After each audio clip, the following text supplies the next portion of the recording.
I'm gonna. I'm watching. I'm watching my goddamn stream title and my goddamn stream subject before Twitch tries to get me again. Okay. I think it worked. What's up, Phoebe? Good to see you. Phoebe, you are last. We can and probably will move you up depending on when everyone else in this stream shows up. Let me post the order in chat just to rip the band-aid off. What's up, DMC? Thank you for coming. But well, thank you for coming to your roast stream, but good to see you, my friend. We got 7 today. 7 people today because I mistakenly scheduled willpower twice. What's up, Troper? Thank you for reporting to goon duty. What's up, Bud? What's up, AK?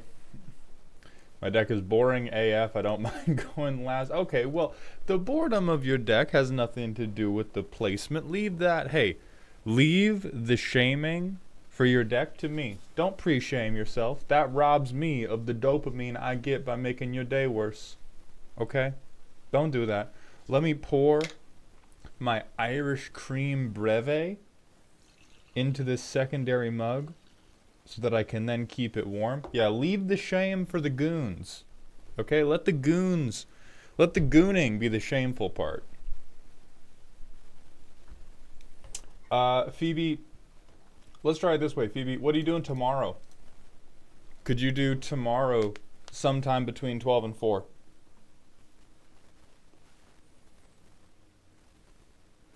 Okay, then what we're going to say for your roast is tomorrow is going to be a Magic the Gathering arena stream.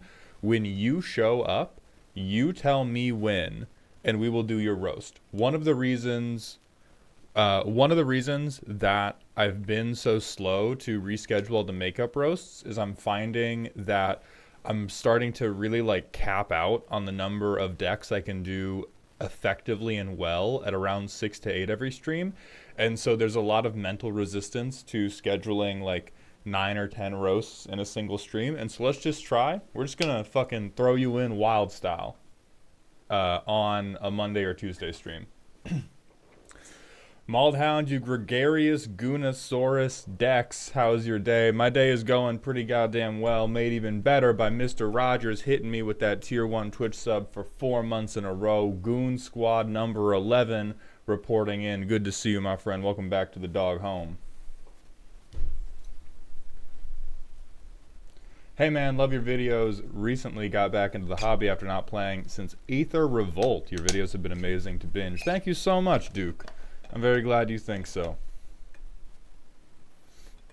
By goons, do we mean actual internet gooners or vanilla 2-2 creatures, no keywords? So we mean actual internet gooners, but we mean them with a different definition than those shitheads at Game Grumps want you to believe, or whoever came up with that song. Alright. So here's the thing about goons, you guys. If you are a goon, which if you are currently witnessing this stream on any platform, you are a goon. There is no getting around that. There is no stopping it. You are part of the Goon Squad. You are part of the Gooning Reclamation Committee. And the important part about that is gooning is not a sexual activity. Okay, the verb usage of goon is as if language made sense. The verb form of goon is going to be related to the noun form of goon. Mr. Scratch, thank you for the Prime sub. I appreciate those Jeffrey dollars. Welcome to the dog home. So a stupid or deliberately foolish person, a thug hired to commit acts of violence or intimidation. That is what we are. When we goon somebody, we are being deliberately foolish towards them, perhaps in an intimidating or gimmicky violent way. That is what gooning is in this Twitch stream. Gooning is acting in a way consistent with or pursuant to the goals and desires of the one true goon, Henzy Toolbox Tory.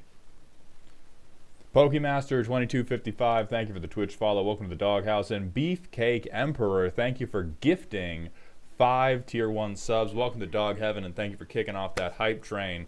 Pokemaster, thank you for the tier 1 Twitch sub. Welcome to the dog home, my friend. And Duke of Dukes, thank you for the Twitch follow. What's up, Bean? What's up, Anthony Ash? So we are all 1920s mafiosos from the Prohibition. Exactly. Exactly.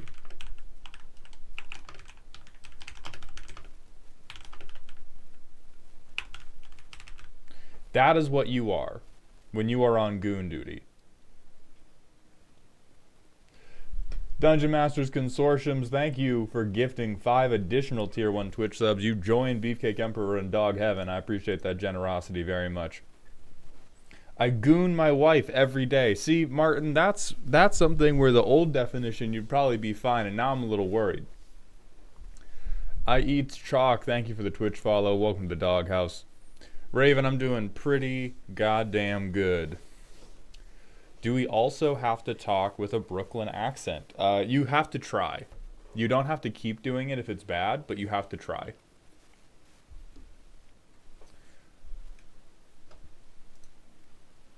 Alright, let me make sure I'm actively managing the YouTube stream. Give me 1 second, everyone. Not made for kids. Pilaster, I have not shared the link to the slideshow yet. I probably will at some point in the future, but I'm not totally confident when. If you like coffee or tea, get an Ember mug. It keeps it warm at a constant temp. Great for streaming. It's stupid expensive, but it's awesome. So rather than an Ember mug, what I have is this thing. This is what I got. My girlfriend got it for us. We have one downstairs. It's absolutely amazing. It is a pressure activated heater. And so you put the mug down on top of this, and then it immediately begins heating the mug. So you can't use any mugs that have a vacuum sealed dealy going on, but everything else you can use, and it's fucking amazing. Objection, the definition is slightly incorrect. Henzi is clearly de boss. Gooning would be acting in a way consistent with what de boss wants. So, I mean, I think you could be talking about titles, which is very Catholic of you, but I think the phrase pursuant to the goals and desires of Henzi Toolbox Tory fits acting in a way consistent with what de boss wants. Now, if you're just talking about titles, I will refer you to the Catholic Church.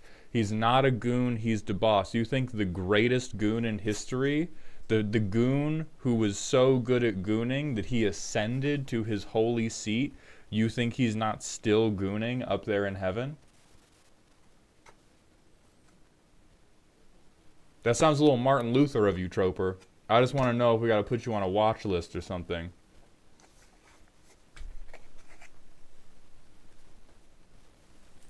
What is expected to force Maul to make a new slide? Straight up whims. I think, there is no element of consistency or predictability to what gets me to make a new slide on this PowerPoint.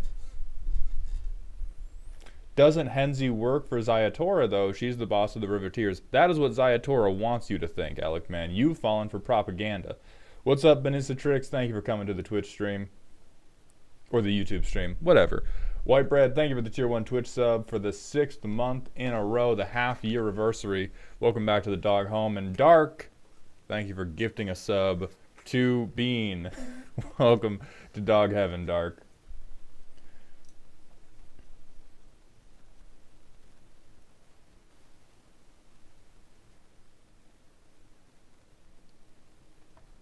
Alright. You have to do something heinous to get a new slide. See, I don't even know if that's true. Like, this slide, the dipshit vertical slide, this didn't get made for something heinous. This just got made for, like, a basic misunderstanding of how Dimir decks should work. Which is a little bit heinous. But it's not solely based around, oh my god, this card makes me so angry, therefore I'm going to make a new slide about it. It's really just like, does the shit I need to talk have a true visual component? Now, shoulda slide for sure made because I was very angry. Gaia RZ, yo, why did I come in and the first thing I see is gooning? Gaia, it's because I have taken up the mantle of reclaiming the word gooning. You are now part of the Gooning Reclamation Committee. I think The sexual definition, as is used by Twitter and Reddit and the like, is incredibly stupid, and I have decided to become a one-man army in attempting to stop this dumbass butchery of what should just be the verb conjugation of the noun goon. Why are people so salty about land destruction if you have a win con? I mean, well, King Kettle, I think there's like, honestly, I think a lot of it is as soon as you say land destruction, people assume that you don't have a win con, and then if you prove that you do, they're already mad, and they're not about to waste all that good Angie juice. People really don't like when they get into elevated emotional states. They really don't like to come back down immediately because it makes them feel silly for having gotten worked up in the first place. And so if you drop land destruction, if you have not prefaced it a lot with, hey, this wins the game deterministically, people get worked up. And even when you remove the reason for them to be worked up, in this case being you are a foul shitlord who wants to lock everybody in purgatory, they're not going to come right back down because everybody always wants to feel justified in their emotions, especially in their strong emotions. And so you kind of have to play budget therapist if you are doing land destruction, because you always have to be ready to walk them back slowly to a place of reasonability. Right? Like they haven't, as soon as you say the words land destruction, nobody's reasoning themselves into getting really mad. They're having an emotional reaction to memes they have seen about land destruction. And at that point, you can't reason them into being unagitated again.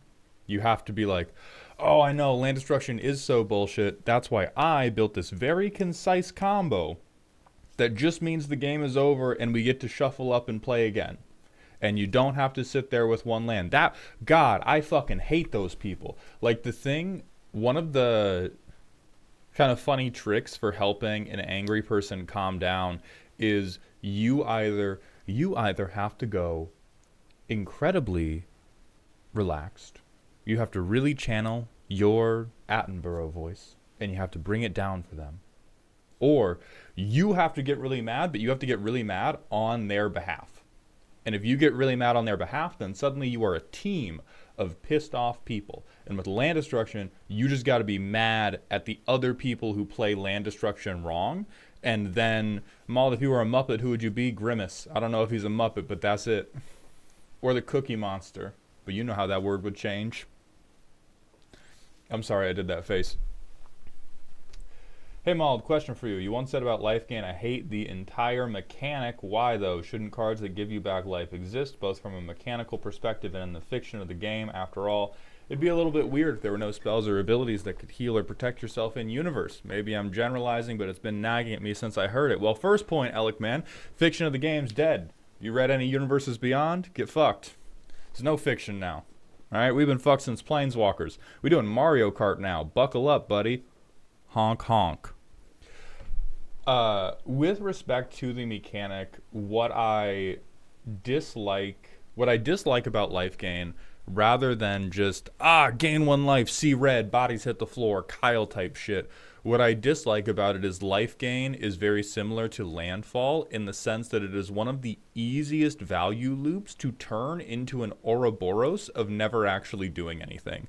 Life gain and landfall are the two easiest mechanics where if you begin taking your Legos and you have your synergy pieces and you go, I want to get value out of this loop and eventually I want to extract that value in a way that will let me win the game, the life gain players and the landfall players never reach the extraction point. They just keep making loops like they're coiling up an infinitely long garden hose. And that is what the most annoying part of it for me is life gain players have and this is again heavy personal bias, but in my personal experience, it is the life gainers and the landlords that completely forget about the desire to actually win at Magic and just try to see how tall they can stack their Jenga tower. And so that is what I typically dislike about the mechanic. And that's also why I love poison, is I love things like I think the game is better for having a deterministic end. We can all look out to the horizon, to the end of time itself, and see the Reaper waiting to claim us. And that makes life better. Okay, to me, the life gain players are like the shithead immortals. We're going to do that. Bean, you're going to clip this, so we're going to do another take.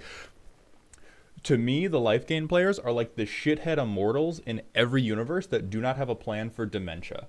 They're trying to keep the game going just to keep it going, rather than make it sick and cool while it's still here. So that is why I generally... so maybe it's wrong to say that I disagree with it on a mechanical level itself, when really what I disagree with is the application I've seen from it every time. ComDrink23, thank you for the Prime sub. Welcome to the dog home, my friend. I appreciate those Bezos bucks.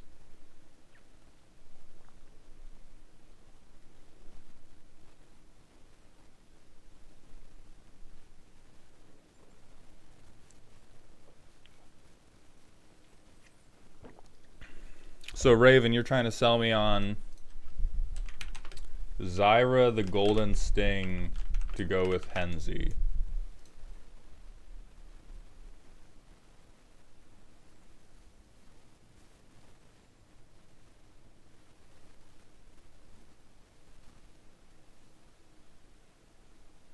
Yeah, it's probably fine if you can keep her out.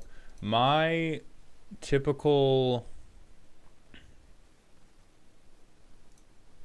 This would probably be for more of like a mid-range defensive Henzi deck than I run. Like when I play Henzi, I'm not trying to forcibly hold on to card advantage. I just want to have enough cards to keep having agency. And other than that, I want the game to be advancing. And Zyra seems much better for... I'm kind of biding my time. I'm waiting to do this big heist movie. I'm trying much harder to win the game. Ovipositor Mommy. Fargonatic, I'm going to request that you take a timeout. Mauled, how does one submit a deck list? So, alright, last thing we're going to talk about before we jump into Dungeon Master Consortium's deck is the way the deck roasts are changing. So we'll do a news slide for how to submit.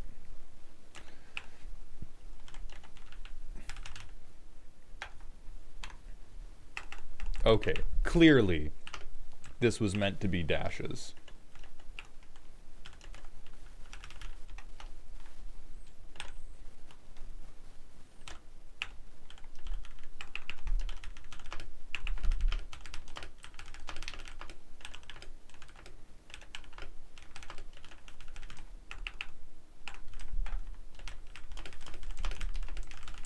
So right now we do it with a Google Form sign up. It is the first 48 people.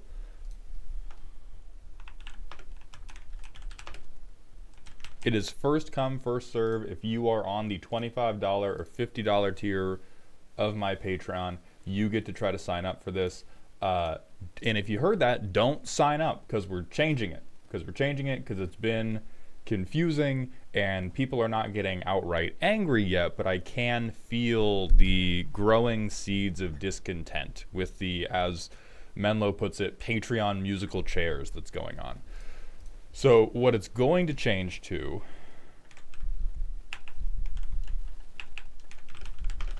and it's going to change starting next month as soon as I can figure out the details for it, is 25 and $50 patrons are still going to get some first come, first served free sign up slots.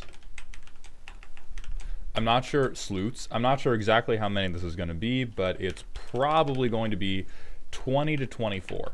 So about half of the slots for the deck roasting each month are going to go for free to the $25 and $50 Patreon tiers. After that, the rest are going to be sold for $25 each. The $5 and $10 tiers are going to get a couple reserved for early purchase.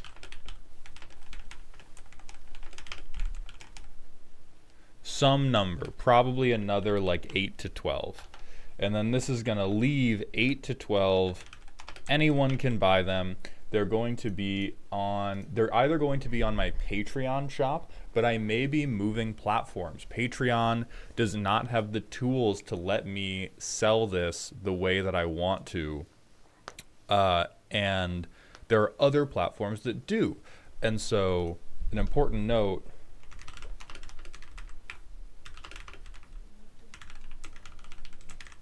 we might be moving to buymeacoffee.com because that platform will allow me to sell this with limits on how many can be sold. The problem with selling it on Patreon right now is Patreon says if you are selling a thing, it is a digital good and therefore infinitely scalable.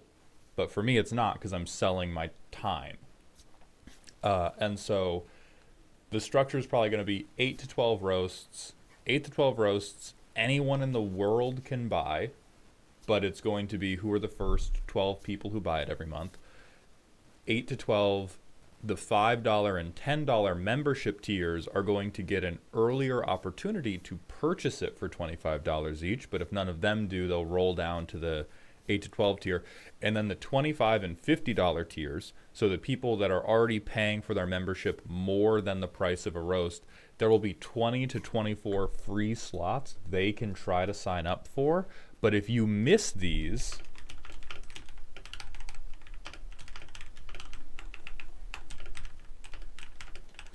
you still got to pay the $25 with the rest of everybody else. And so what I'm imagining will happen is the $25 and $50 tiers will probably experience a little bit of a fleeing. I can't think of the nice sounding version of that, but people will flee the $25 and $50 tiers for a little bit because right now, an exodus. Thank you, Willpower. Thank you, author.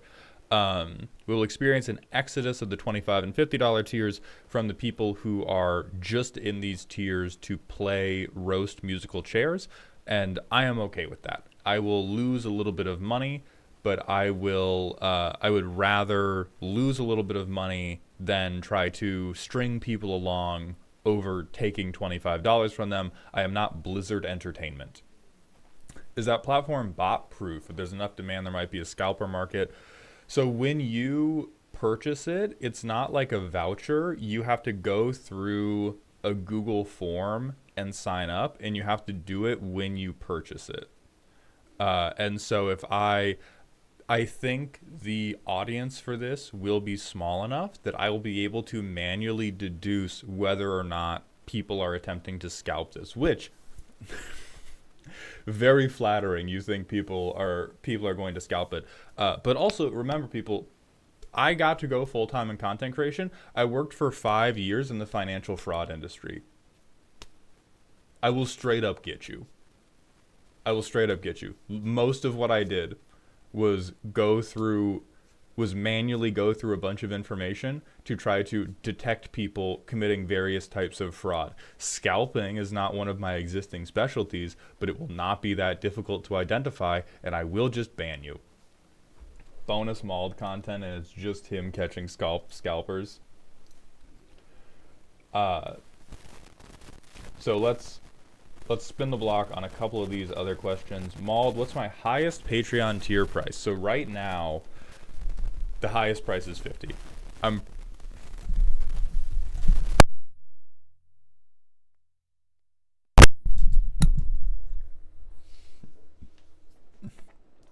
Okay. Right now, the highest patron tier price is 50. I'm probably going to add a more expensive tier, and I'm also interested in trying to figure out a different thing I can do to spur membership to the like $50 tier and higher members. Because right now, the only reason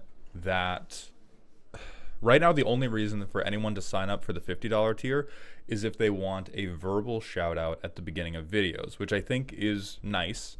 But that's sort of the only get other than the roasts right now. And so this is going to come in tandem with doing something else. See, D-Man, a lot of people suggest, oh, run commander pods with them. That is very much not workable. Very much on a... Part of the problem with doing the roasts is my time is very... my time is limited. And right now, especially if I'm making choices like this that reduce my monetization in the interest of increasing my goodwill with the audience, I cannot then continue to do low ROI things.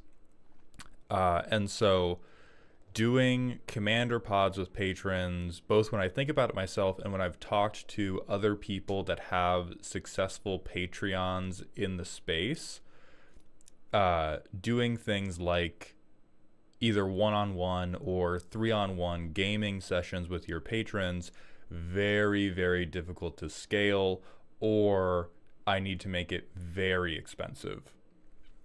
Speaking of commander pods, what happened to the weekly commander games in the Discord? So here's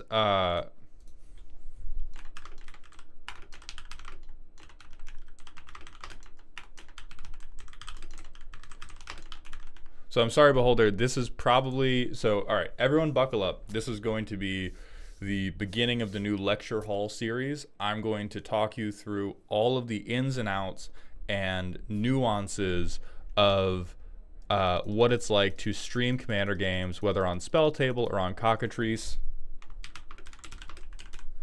Okay, we're done, actually. We're done, actually. So that's what... Yeah, 40-second lecture.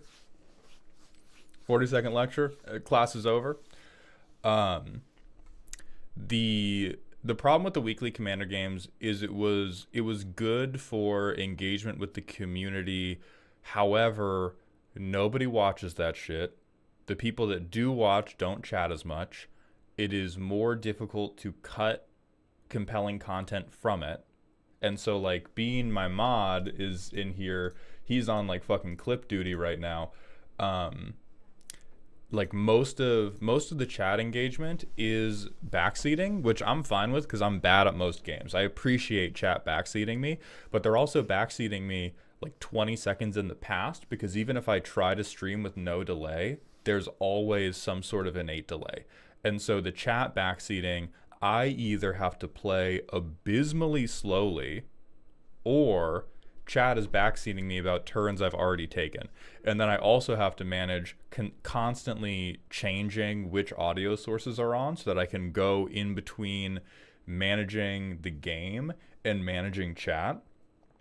And so views are bad, engagement's bad.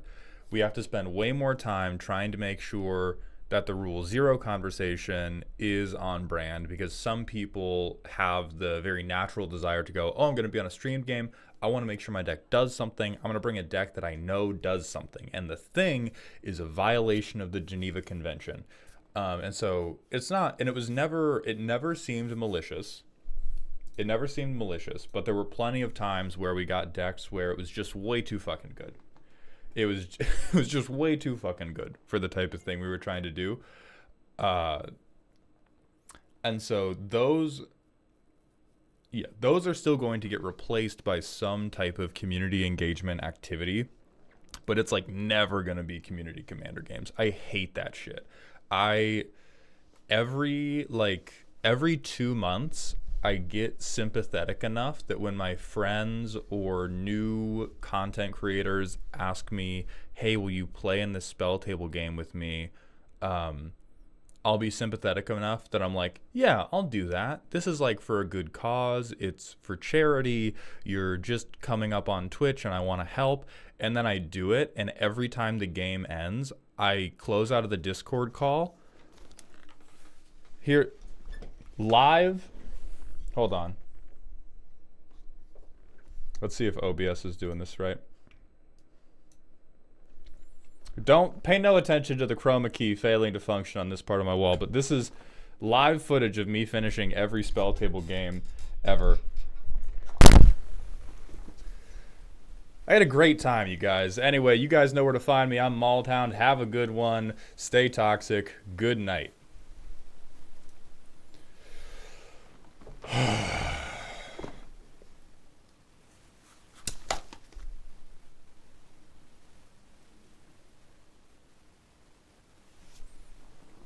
I just sit like that for like an hour. I sit like that for a cool hour. It sucks so bad. I I let out noises playing Spell Table Commander that are only appropriate for a single father of three clocking in for his night shift at Wendy's while grandma watches the kids. It is. Is that how it was after you and Z were on Hijinks? No, Hijinks rocks because it is not streamed live. Streaming it live is by far the worst portion because if you ever stumble over your words, even if you had a good bit, you just have to fucking hold that. If you have any questions about the rules or questions about threat assessment, there's always a lot of time pressure to keep the game moving really quickly for the audience. And so a show is better. I still don't like it, but a show is much better. Live streaming is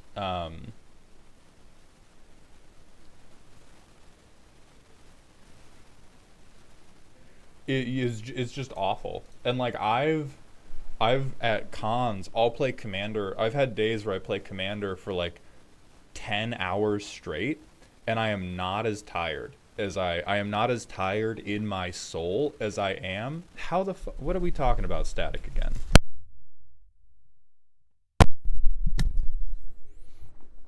Anyway, I am not as tired as I get in my soul as I am after 2 hours of live streaming a Commander game. It is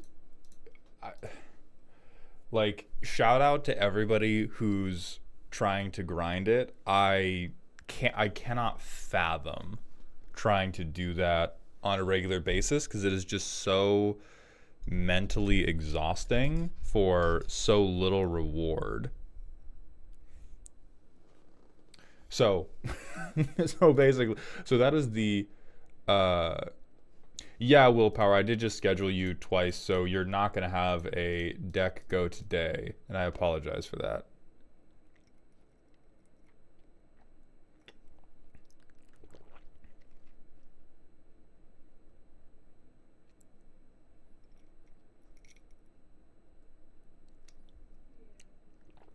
Oh yeah, Gaia, Ilairen was talking about me, I think. Mulder, you're doing the 12 to 4 today. I got to step out for like an hour tops. Yeah, you'll be good to step out for an hour. Ah, da da da da da. Yeah, Gaia tried to make a joke. Internet syntax is hard. It's okay. Maltime, would you do Commander at home if Brian and Olivia invited you? I want to be so clear right now. Everybody, pay no attention to the section of wall that doesn't have a green screen. I'm not broke, but you know, it's whatever. We're a YouTuber. If anybody in the world wants me on a Commander show, and it can be at least financially neutral for me to get on it, I'm going to be on it. Okay? I don't even need to get paid, but I need it to not cost me hundreds of dollars to fly. So yeah, you know what? Brian Kibler and Olivia Gobert-Hicks, they invite me to a Commander show, I'm going to be on the fucking Commander show. What the fuck are we talking? I signed up for an EDH Hijinks games on like 40 minutes notice one day. That's how bad I'm trying to get up into the zeitgeist, okay? Do you feel me? Do you feel me right now? I will do anything. I had been at the con for 12 hours straight. I got elbowed by somebody who said, hey, Tabletop Jocks needs a replacement fourth. Are you good? I was not good, but I went to the gas station. I got myself a bang, and I locked the fuck in. I had to borrow a deck. But I made that shit happen. So yes, I would be on the show. But no, they have not asked me. I am not in demand. I am trying to create false demand at present with my gimmicks and my bits. Caspin, thank you for the Twitch follow. Welcome to the doghouse, my friend.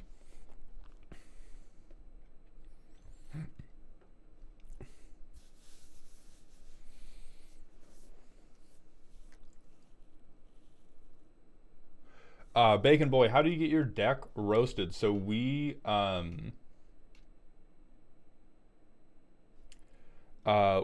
just did a slide about that. Stay tuned because we're changing. We're changing how they're going to be sold in the future.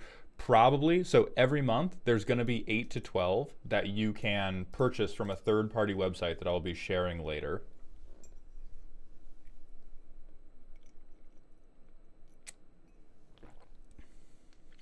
Sadly, I think Matthew Mercer and Bren Brode are slightly hotter topics than you right now. Bean, ban this motherfucker. Ban this motherfucker. How dare you speak truth to power in my Twitch stream? I can't threaten you like that on the internet. They'll arrest me. I'll do something, Will.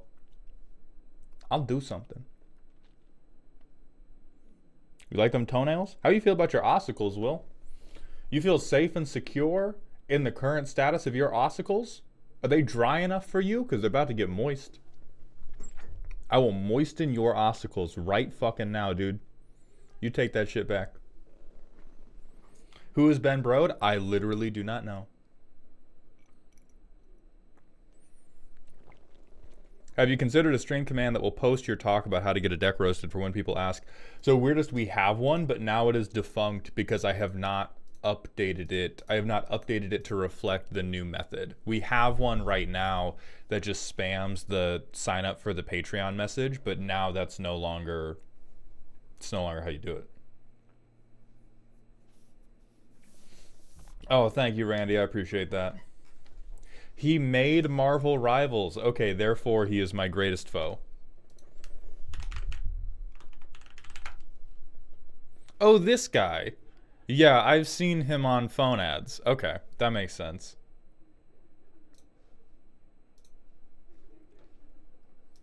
Marvel Snap, okay. Fuck you for making me Google what ossicles are. You're supposed to be an engineer, Dark. Come on. Okay. Without further ado, without any more ado than we've already done, let's move on to actually doing some deck roasting. So for those of you who are somehow unfamiliar with the process at this point, my patrons submit a deck list, a power level, and a primer. We do not accept the 1 through 10 power level because it's wrong and bad. What we do accept is a rating on the silly to spooky to scary scale on how ominous each of your deck's turns are. Think like Haunted House, think Amityville horror type shit. Are you white people or black people with how you react to it? And after that, the main thing we're rating you on is how accurate your rating is and how true your primer is. Your primer is what you think the deck does or what you would like it to do. And if you tell me confidently that the deck does a certain thing, and then I find out that you are lying to me, I'm going to be rude to you because you deserve it. But if you told the truth, and you've been a stinky little boy, but your primer says, I'm going to poop in my diaper and throw it at you, you're my stinky little boy. And that's okay. So first up today, we have Dungeon Masters Consortium's deck that is silly / spooky. Right on the edge. This deck was built in honor of the first card I ever owned. I learned Magic by playing blue. I wanted to build a deck that shows off my favorite aspects of blue. I want to touch cards, I want to touch the stack, and maybe touch your hearts. I'm suing you for gimmick infringement. Oh, and play a few alternate win cons. Don't talk to me about Ristic Study. Blue doesn't need it, and I won't use it. All right, we're starting off at plus 100 points based on the rejection of Ristic Study. We have lost 99 points on account of our commander being unplayable dog shit in a monocolor. But we will soldier on, and we will see what else Ellie has for us.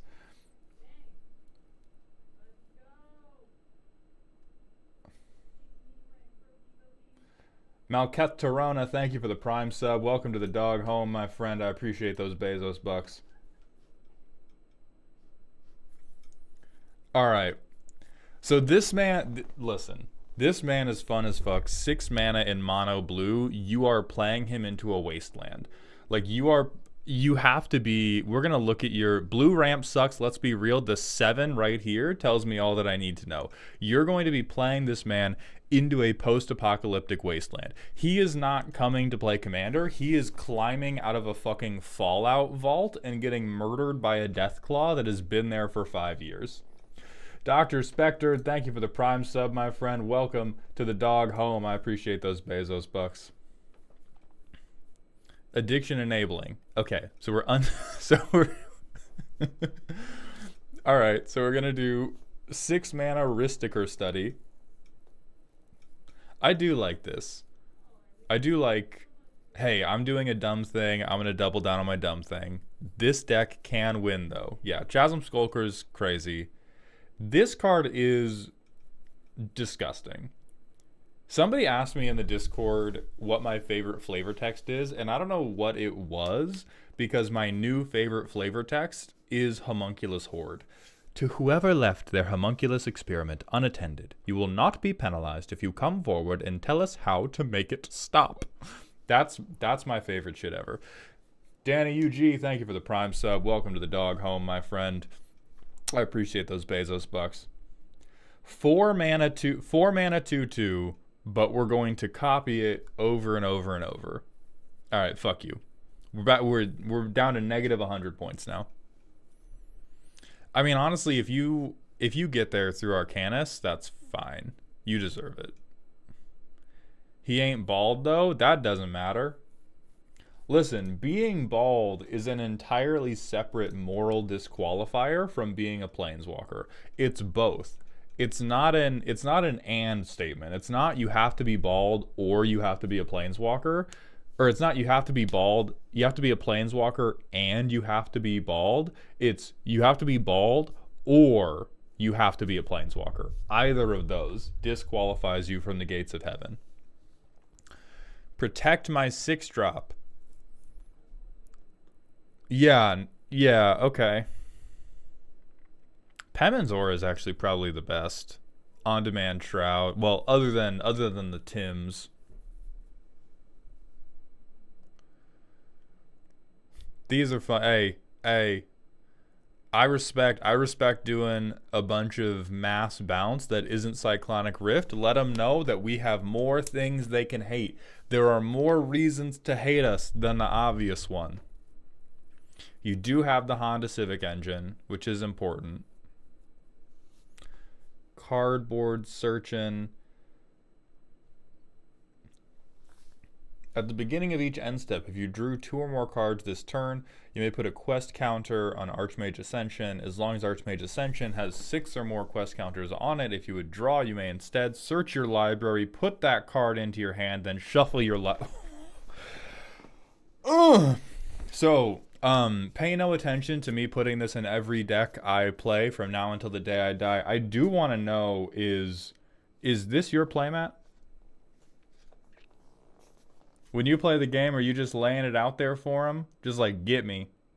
Because that's what this card sounds like to me. I've played against Luminarch Ascension, and motherfuckers cannot stand Luminarch Ascension. So I cannot imagine what oh boy, the blue player did the blue thing for a few turns, and now they get to tutor whatever they want. Million pieces of cardboard touching. Yeah, check out them feet. Profs is definitely your best card in hand. This is crazy. This is crazy. I mean, I guess everything's expensive. Hating the bald is fair. At least you're playing the least fucked up Teferi, I think. I mean, like, that last line, honestly, everyone else is just playing at sorcery speed anyway. You're not even stopping them. Just blue things. Cut this guy. I fucking hate this guy. I think this is jokester shit, but I'm beginning to understand that this deck is more of a Smithsonian exhibit than an actual game plan. And so I will accept Leyline of Anticipation as like the, Hall of Famer blue card. My God, dude. We are down bad for these books, huh? I want to see how this playtests, because it looks like every other Smithsonian exhibit where it might crumble to dust if I touch it too hard. What's up, Bread Theory? What's up, Grungy Gay, thank you for coming by to the stream. So we get to consider or we get to opt. All right, never mind. This deck is heat. Deck's heat.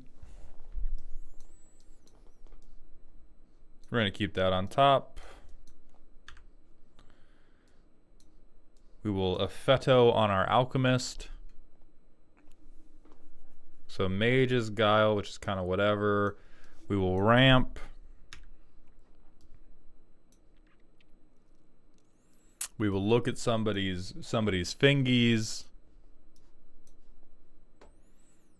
And then, yeah, I think we lay down 20-toed Toad, and then I'll tap Effetto Alchemist to untap Effetto Alchemist, and then I'll tap Effetto Alchemist to untap Effetto Alchemist, and then I'll tap Effetto Alchemist to untap Effetto Alchemist, and then we just play that like 18 times back.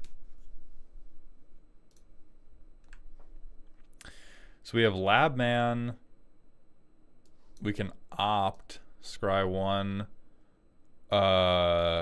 We like need a, all right, fuck.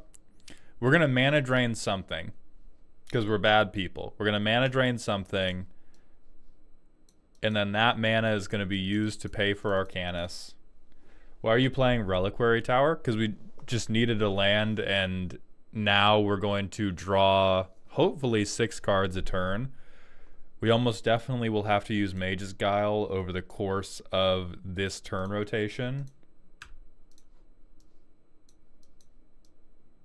Oh no, Dark's learning about Effetto dickhead for the first time. Yeah, this is, I call him Richard the Cheater. But yes, he can infinitely untap himself. And so if you have anything...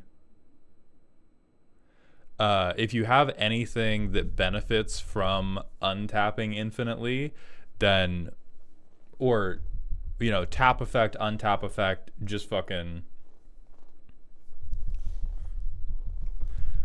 Oh, we could have untapped the Decanter to play our Gigantic Shitlord 1 turn earlier. Interesting. Okay. So run the clock back. This is... Oh, I'm sorry. We could have tapped out completely to play Arcanus on turn 6 and then gotten him killed. Is what I'm hearing. Is what I'm hearing from the chat. As we could have invested after 5 turns of getting our fucking face beaten in because all we've done is lay down a 3/3 who says ribbit. We could then completely tap out our mana to draw 6 every turn on the table and have everybody pull out a fucking gun with no mana held up to stop it. Good. All right. I'm glad we're on the same page. So, turn 7, we'll draw 3. Give me this guy back. What's up, Bar of Wonder Bar? Thank you for coming by the stream, and thank you for the compliment. I mean,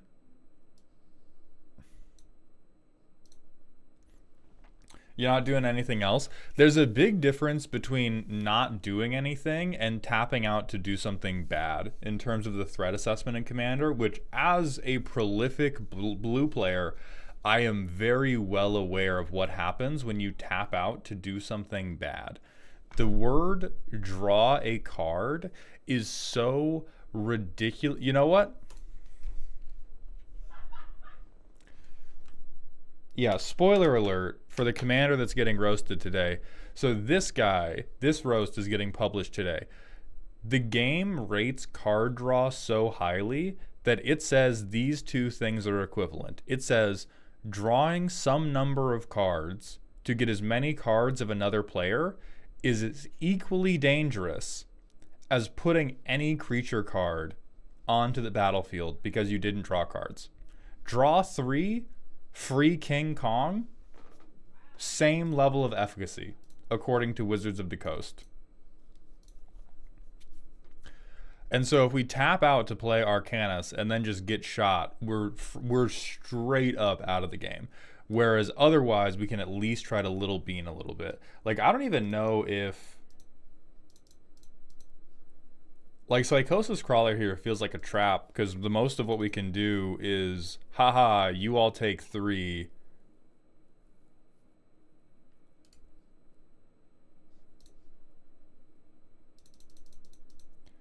Like, haha, you all take 3, and now we're probably archenemy.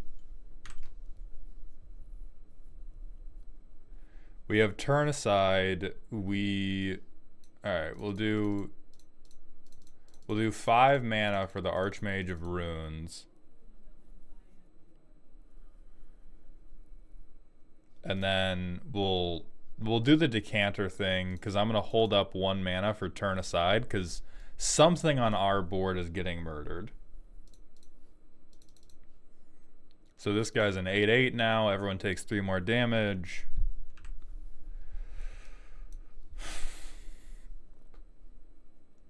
We can Body of Knowledge. We have no way to deal Body of Knowledge damage, so unless the green player just charges straight at us, we don't have a ton to do.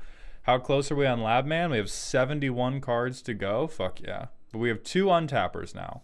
So we can just draw 9.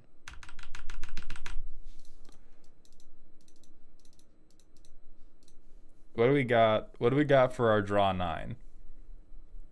We can keep safe. Yeah, do we have Triskaidekaphile to try to win through that? We have 20-toed Toad. So instant or sorcery, draw a card. There has to be a way to get to 20-toed Toad off of this, because we can keep it safe. Oh, but someone else needs to fucking target us first. Hold on. Yeah, the toad is definitely the way we want to do it, but we don't have. Or okay, Ponder can also get us going. So we'll draw a card off the Ponder. Beautiful. Peak will also do it. Look at the top 3. Profs, I think, will do it. Oh no, he's not an instant or sorcery, but then we peak. We get to draw a card. Look at someone's hand, draw a card, and then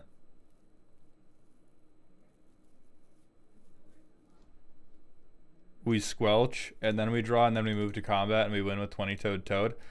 Ugh. Oh, that is disturbing on an emotional level.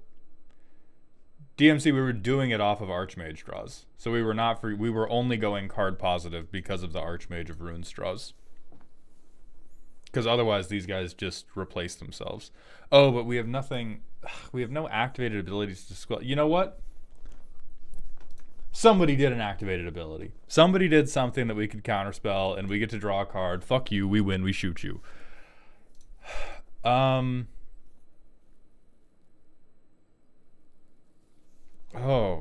boy. I don't know if Gitaxian Probe even matters. We're going to cast it just to get another card to try to go. Oh, good. Draw a card for each of my differently valued permanents. Ah, yes. Ah, yes. Ah, good. Nothing until turn 5 to Fairy. Then we can at least, like, wait until someone else's end step to try to hit him with the Arcanus. So it's again turn 7, raw Arcanus the Omnipotent. And we can draw 3. We can put Pemmons.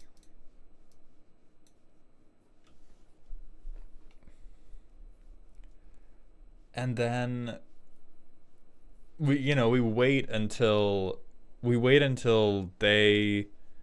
get to someone's end step where we don't need to spend this mana on Shrouding, and we get to draw 12. All right.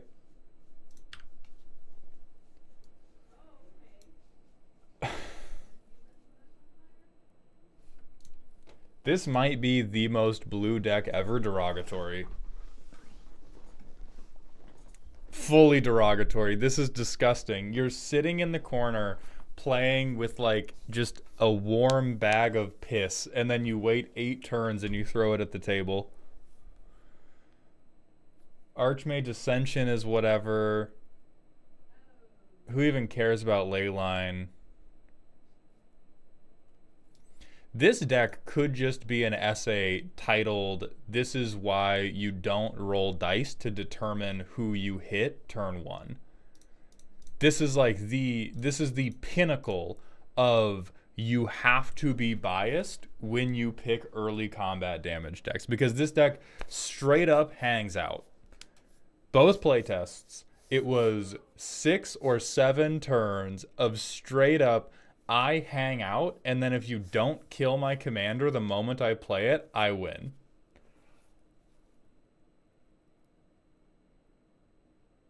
It's a fucking documentary. It's not it's not a commander deck. It's a documentary on why you should hate the aliens from Avatar.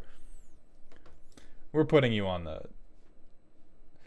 My mono blue draw just hangout deck gets killed fast, so I guess my friends pay attention. Yeah, the thing about these decks is that they're entirely dependent on how willing your table is to be mean to somebody.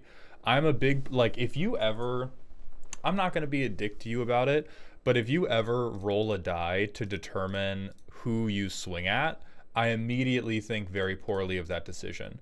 Decks like this are built to prey on the social niceties of people not wanting to swing at somebody who hasn't gotten to do anything yet, because the only function this deck has is spread cheeks and fucking drop a dump on the table, and all they've eaten is fiber for the last 30 days. 56 considering.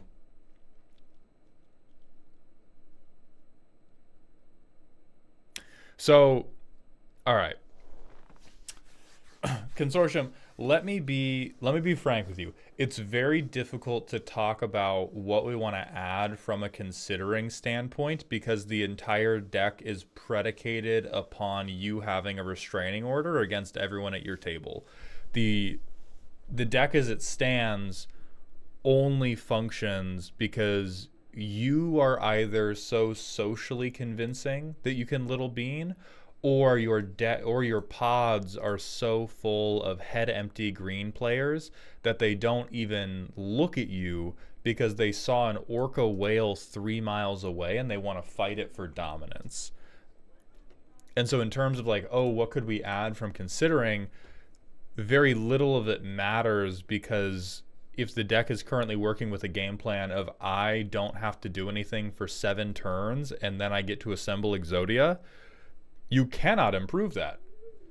You literally cannot improve that, because it is not a function of the cardboard. It is a function of your ability to play off the table, or your table's inability or unwillingness to read what cards do.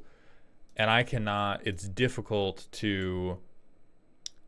Like, I think Attempsis is probably a more succinct win condition than Labman. Looking at the 2 playtests we did, this is smoking crack. Even with getting Pennon's Aura onto Arcanus the Omnipotent, you were still looking at like 7 more turns to deck yourself. So unless you... I would say Labman belongs in a stronger version of this deck that is trying to truly infinite combo Arcanus. I think with like the fair-ish combo you have, Jace, Wielder of Mysteries, and Laboratory Maniac, that game has to get like to turn 15 or 16 or something before we have a chance of making that happen. So I think Attempsis, much like 20-Toed Toad, better chance of making that happen early. In this deck, High Tide, I think probably fucks you more than it helps you, because you want to... What I was talking about earlier with that, you're playing Attempsis out of a Fallout vault and not in a Commander game. You probably want that, because if you play if you play Arcanus early enough that people are actually regarding him as a threat, I think you lose. I think the way this deck wins is by flying under the radar and playing Arcanus after everyone has blown all of their removal on like Scute Swarms and bullshit. So I wouldn't do High Tide. If you're gonna do long-term plans is actually crazy cute with Arcanus. Um,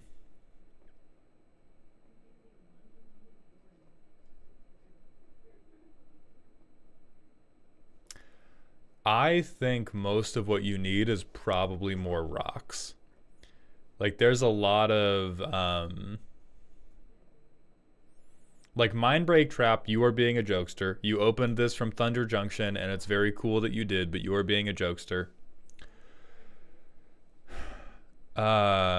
Remove Soul's a little bit cute. Stifle's also much more cute than it is anything else, but your commander is so expensive, and right now the deck is so just like one well-positioned Luigi Mangione and your entire card insurance empire comes tumbling down.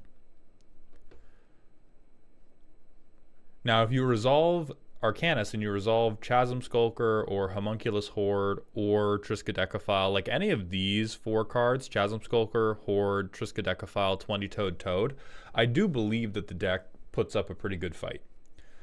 But Psychosis Crawler, I don't believe in. Labman, I don't believe in. Jace, I don't believe in.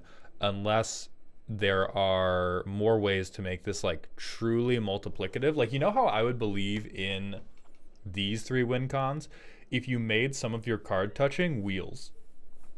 If you tell me that you are drawing up to 20 cards and then you are windfalling for 20, that is hilarious, and then I might believe you if you say that you're going to deck out. But short of that, these, like, I'm going to kill you by drawing 30 plus card win cons, I don't think are happening. I do love the interaction being focused on the way you're probably going to die, and the way you're probably going to die is somebody hits you with a 2/2 over and over and over. But other than put in a Tempsis, pet cards, 4 pet cards, got it. All creatures get -X/-0, where X is the number of cards in your hand. That is just so exactly descriptive of what type of deck this is. I fucking domain expansion, erectile dysfunction on all your creatures. Telepathy's hilarious though.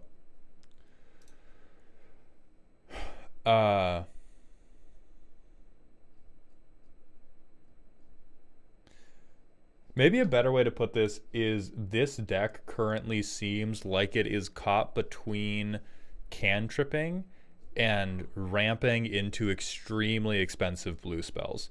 And those are 2 different types of decks that benefit from different focuses. You had Jin Gitaxias in this sideboard.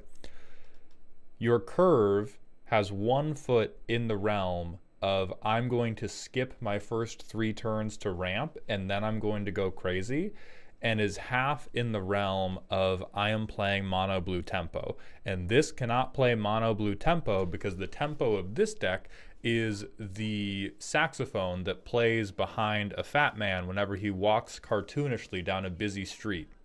Not a saxophone, a tuba. That is the tempo of this deck.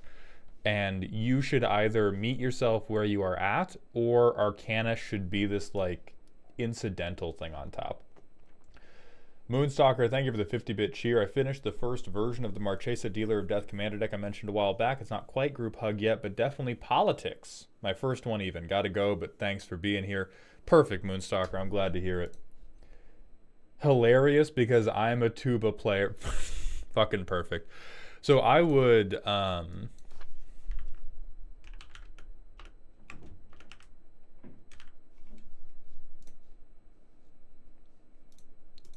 we need like blue and then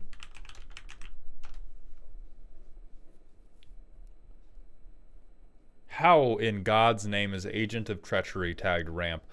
But I would either play with Arcanus being much more of a backseat, or I would play things like fucking Apprentice Wizard. And maybe not Ashnod's Altar, but things like fucking Apprentice Wizard, God, not even Basalt Monolith, or like Bitterthorn and something you can swing with at least. But if you want to be so far in, haha, me when all of my spells cost $1 million, then I think Jin-Gitaxias should go in, and I think a lot of these cantrippy cards should get replaced with ramp pieces. Like, hit them with the moon! Hit them with the moon! Ali Axel 1, thank you for the Twitch follow. Welcome to the doghouse, my friend. Yeah, Thrawn Dynamo and Gilded Lotus work with the untappers, and they do a lot of lifting. Yeah, and that's a bad thing, right? That's lifting with your back, not with your legs. I have 2 mana rocks that do all of the heavy lifting for this deck, and everything else is tough. Mr. Scratch, thank you for the Twitch follow. Welcome to the doghouse, my friend. Let's put you on the Matrix, and we're gonna keep it moving.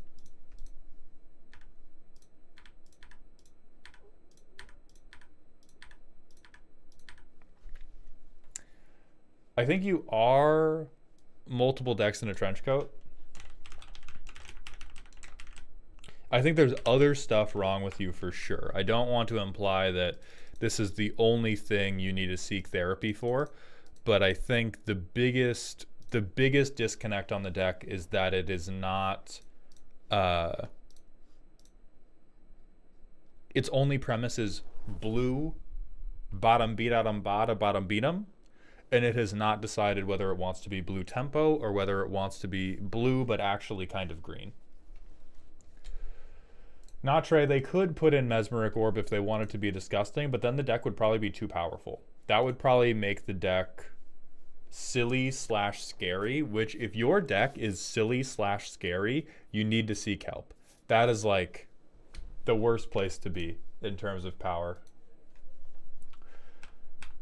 So Dungeon Masters Consortium, thank you for the submission. Next up we've got Ilairen, then Solar, then Rukak. I'm going to post the order again. 22 solid. Thank you for the Twitch follow. Welcome to the doghouse. Alec Man, no, I did what the beat actually was. Don't try to distract me with fake beats. Thank you kindly. I'm going to run an ad break and go use the bathroom. Nobody try to sell my chairs or my mics or any of it. I'll get you.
All right, let's keep the good times rolling.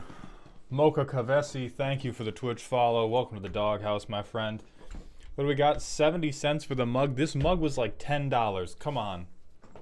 Come on, you guys. 60 for the green screen. Okay, that's at least, you know. $200 for the toilet he's currently using.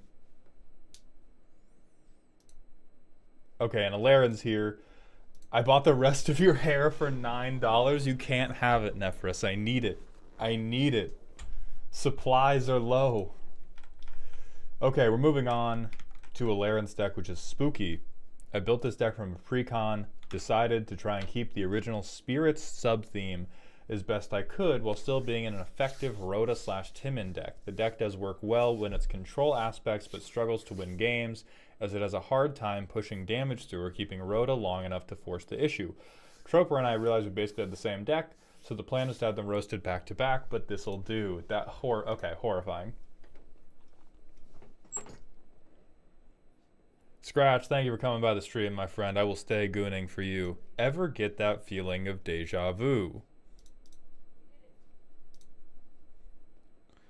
This is what we read before.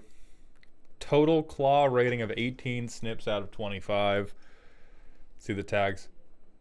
Okay. For those of you who weren't here when we did Troper's deck, these are the same tags. But it looks like this deck has better cards than Troper's does. Immediately, all of your card draw is good time card draw only. I think that's probably an issue with the deck.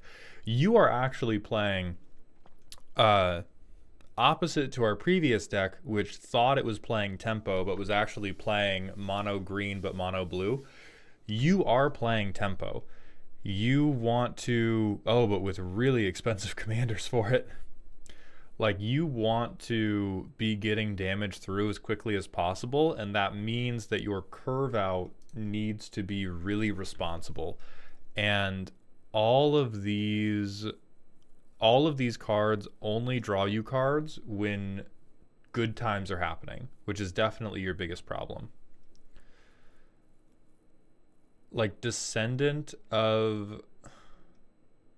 What in the holy fuck is Descendant of Soromoro, dude? You're taking your Rhoda turn off to scry 3?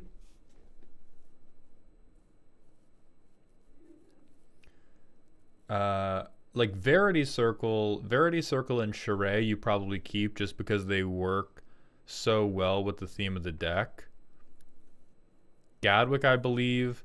So Cemetery Illuminator, I do not believe in. Descendant, I do not believe in. Curiosity and Combat Research, I probably believe in. But we need more, and we need more card draw that does not require the game to already be going our way. Counters in a white deck, how bold. Bounce. Okay, so we exile, we make our spirits bigger. Put counters on everything. Spirit creatures have hexproof. I'm big racist. Spirit creatures have melee.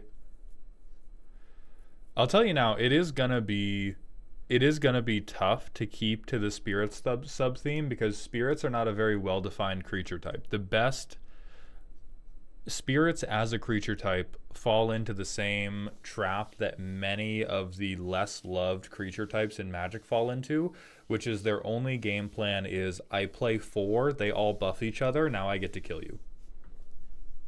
Dad said it's my turn with that card. Will break, yeah, this is good. This is pretty decent because you have so many. I stick my finger in your mouth and tap your card down. Okay, Deep Freeze.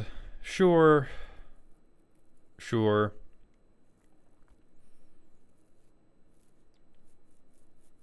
Actually, not sure.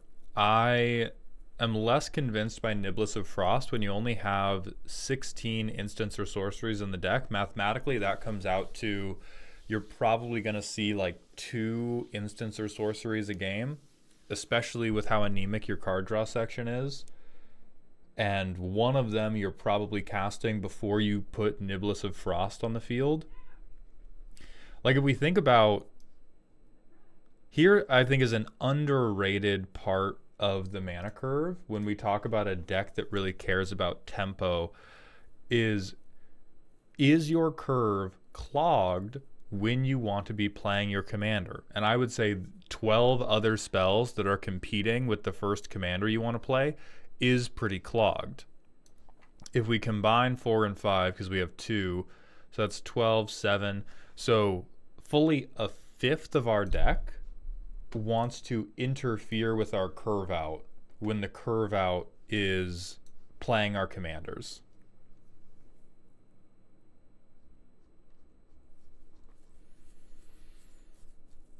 Yeah, it's on the cutting room floor, but hitting the creature type. Wish I had money to get Maskwood.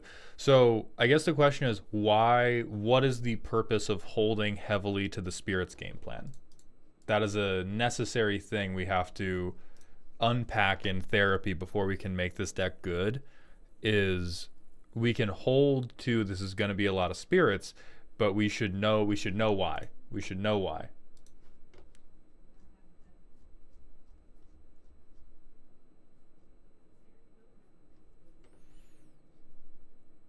Because we have this like mass tap,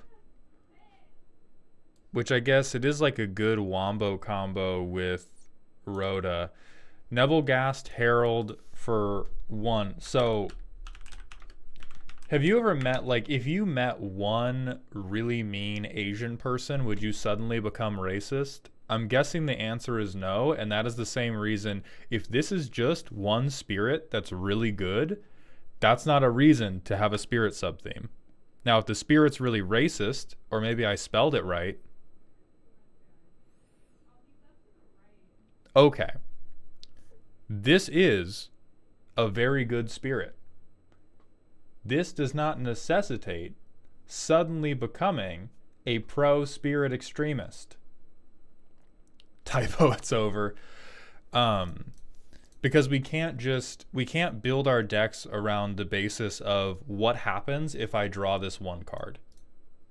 You can do that if you play like 3 commander games a day. Another important concept we need to broach is your deck can be inconsistent and many times bad if you get to play commander all the time. If you get to pull the lever 10 times a day, your deck can be a slot machine. But if you only get to play the deck occasionally, like the way I get to play commander is not super often, and so when I do play commander, I want my deck to be highly reliable. I want to be very confident in the experience I'm about to have, and so that is the angle I'm coming from. This card is great when it comes down. The rest of our spirits are not good enough to justify banking everything on drawing Nebelgast Herald. Playing Supreme Phantom in isolation, I will weep for you. Playing Patrician Geist in isolation, I weep for you. Drogskull at least prevents non-combat damage, which might save you from a Blasphemous Act, or might be decent if you have a like Izzet or Gruul non-combat damage deck. Like Dream Shackle Geist is good for you. Niblis of Frost in isolation, not good enough because we do not have enough instants and sorceries to trigger it. So we really have to decide, like, you cannot just look at this one capstone card that isn't allowed to be in the command zone and say, like, yeah, the whole deck's gonna work. I'm using the rest of the spirits as a way to deal damage to everything after tapping everything down. Okay, so let's just go to the playtest and see how much damage we're dealing. There's no point talking about it. Here, we're going to have a token for our experience counter is going to be the amount of damage we've dealt. We are not going to talk about this in the hypothetical. We are just going to play the deck and see. We can reveal something. We can play Solitary Sanctuary, but we probably don't want to because we would rather play it after Rhoda comes down. So turn 4, we do our first thing. Now, notably, turn 4 is competing with Descendant of Somamaru or Soramaru, and we're never going to play this guy over Rhoda, so we'll just play Rhoda. Turn 5, now we can play Temple of the False God, so we get more money. We can Solitary Sanctuary. we get to tap something, which puts a counter on Rhoda. Sanctuary will put another counter on Rhoda, so he's a 5/5 now. We swing. We've dealt 5 damage. We have 3 mana left, so we can play Distracting Geist too.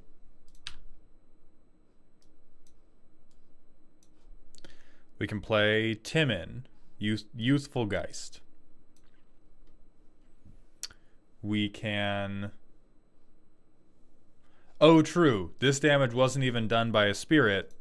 That damage was just done by our Voltron game plan. So this turn, we do 5. Timon taps something down. We presumably put a counter on Rhoda. We can't swing Timon, but we can swing a 2/1. So we tap a bunch of stuff down. We've dealt 2 damage with our backup spirits game plan.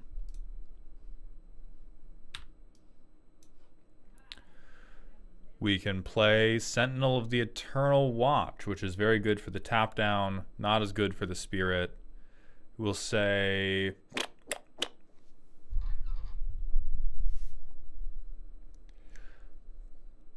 You know, we might have to play this, but we'll hold that in the metaphysical zone of maybe someday I have to use my interaction. 2, 3, 4, 5, 6. We play Sentinel. We tap another thing down. We tap another thing down. We tap another thing down. So Rhoda's getting pretty big. And let's say, presumably someone shot Rhoda at some point, so we get to really go all in on this spirit game plan. It is turn 7. We have dealt 9 damage to our opponents with spirits. Tears are beginning to slowly run down our face.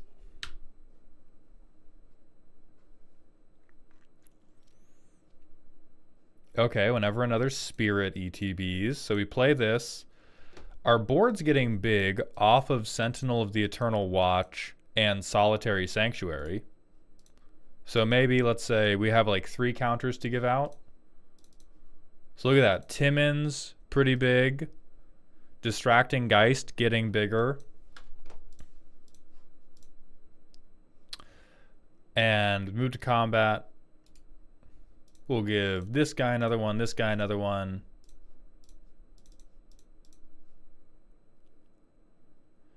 So that's 13. So we're up to 22 on turn 8. Most Commander games I've played are over by now.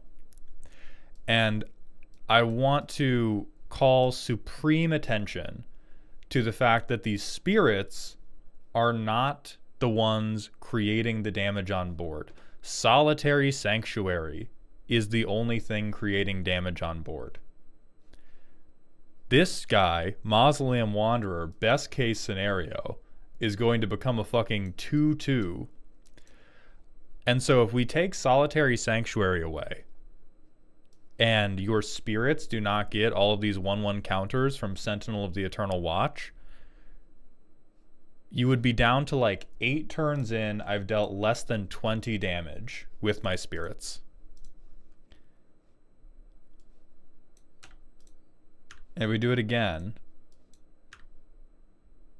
That's going to ETB tapped, which we really don't want. We would rather play Rhoda.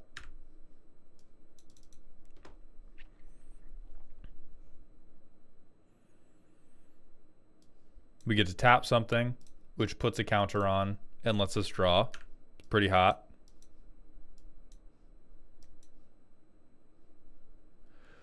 And then we can Timon.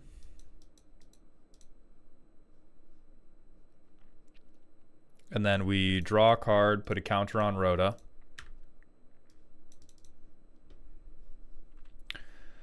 So in terms of spirits, Millicent seems pretty good.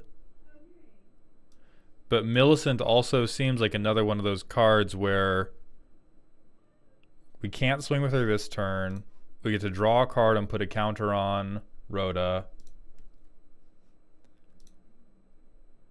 Do we even have the... We don't even have the mana for that this turn. So we will instead ramp, and we can do Niblis of Frost. We have 1 sorcery. Oh, and now we have Willbreaker. And now the game breaks open because of Willbreaker, and this whole spirit thing, like, just maybe one day we play some spirits, but what are spirits in the face of I take all of your shit with Timon's trigger? And so, Ilairen, you don't have to listen. The therapist will handle this for me at some point. You don't have to believe me right now. I am telling you, the spirit sub-theme does not matter. The spirit sub-theme is equally achieved by literally any creature that is on board. You are far better off focusing on playing into the tap-down gameplay, because the one playtest where the spirits looked like they did something, I'll tell you what, Solitary Sanctuary did something. The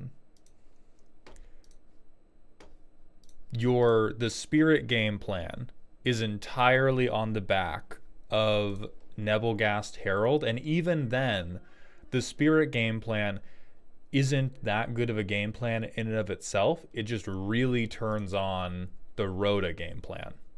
And then if you have Solitary Sanctuary, it becomes good. But like, the things making your spirits good aren't the spirits. It's the tap-down control game plan. Like Hilda, even though haha, this deck is good Hilda makes the deck better instantly. Being able to put counters on all your spirits, sure, then your flying creatures might matter a little bit. But for the most part, we have, how many spirits are in this deck? We have 16 spirits in the deck, which is not enough for like a good creature type focus. And 14 of them are draft chaff as far as we're concerned. Some of these are reasonable in Pioneer, but we've taken a lot of for the most part, we've taken a lot of draft chaff that looks like it's doing something because Rhoda's really doing something, and some of our support pieces are really doing something.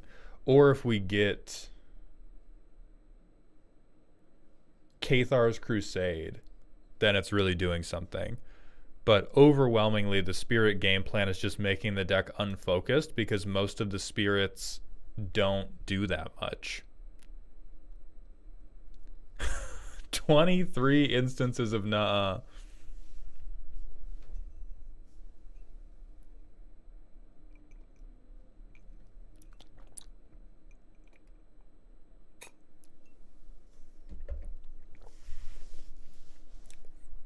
Yeah, Windborn Muse, come on. If we're doing the tap you down, kill you game plan, we don't need Windborn Muse. So I think things we can clean up about the deck that don't involve addressing the spirit sub-theme is unclogging your curve around the mana value you want to be playing your commanders on. Was that fucking Ace ramp. At least the mana curve is good. Oh no, Helios. What in the self-report? So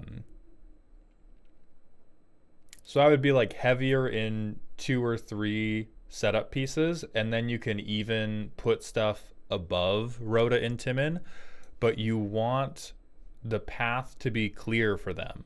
You want it to make sense that you are going to curve out into Rhoda and then curve out into Timon, and you have spent turns 1, 2, and 3 either playing ramp or playing cards that are going to support them. And like, if we look at the deck in that perspective,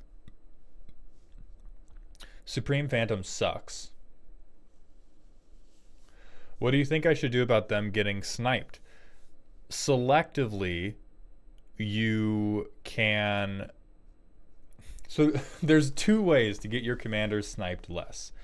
You can either ramp, play them a turn late, and then hold up something like Essence Flux to protect them. You can make one of your setup pieces the Tims, the Lightning Greaves. I do not care that it's 101 cards. We could cut randomly and the deck's fine. It is not important that the deck has 101 cards. But if your commander's getting sniped, the two ways you can approach it are you can slow your curve down to play them with protection, or hold up interaction when you play them, or your setup pieces need to be good enough that your deck's entire threat profile is not concentrated into just your commander. Right now, this deck's entire threat profile is concentrated entirely in the commander because we are so focused on playing spirits for no reason. None of these setup pieces can threaten anybody. And so, of course, people are only going to focus on sniping Rhoda and Timon because they're the only things in the deck that mean anything. Solitary Sanctuary might be worth sniping instead, but like, if you had the choice between playing Rhoda and playing Drogskull Reinforcements, we're never playing Drogskull. Cathar's Crusade is good enough that we might play that instead of Timon. Willbreaker's good enough, we might play Willbreaker instead of Timon. But fucking Niblis of Frost? We're never playing that instead of Rhoda.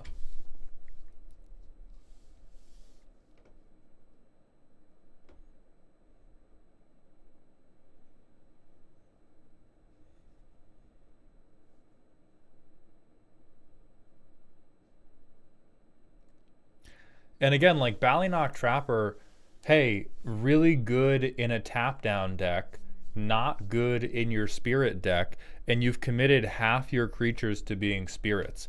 Creature types do really badly as a sub theme. You could do tap down as the theme and keep the spirits that are really good at tapping things down and cut the spirits that aren't good at tapping things down. But if you say, I have a sub-theme that just is creature type, it falls apart 9 times out of 10. How often are the deck roasts? They are every Sunday and Wednesday. And so, Ilairen, I sentence you to 3 hours on a mountaintop deciding which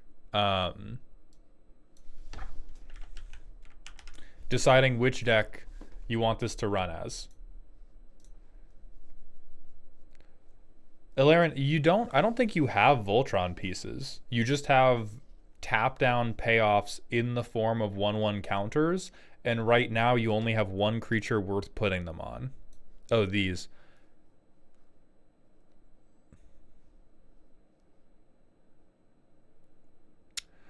I question why this is not simply aqueous form, but it is. If you're just showing off your Scryfall chops, I get it.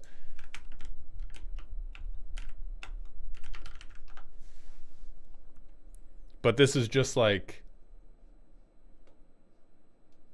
but this is just better than that. Scry 1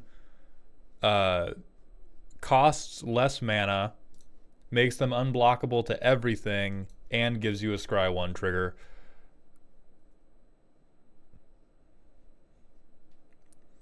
And so these are like okay, but they're really more than Voltron. You just have some like protection for the one creature currently worth putting 1/1 counters on. And I agree with Arya that you do not need to go as heavily on evasion when the whole point when the point of half your deck is I'm going to tap down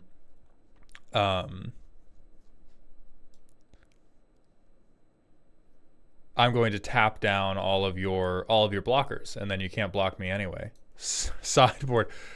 Okay, so right here's your potential. If you switch this over into, instead of being a spirit deck, it is an untapper deck or a tap down deck with the payoffs being +1/+1 counters, maybe even then this again clogs your curve at 4 and you are tapping stuff down anyway.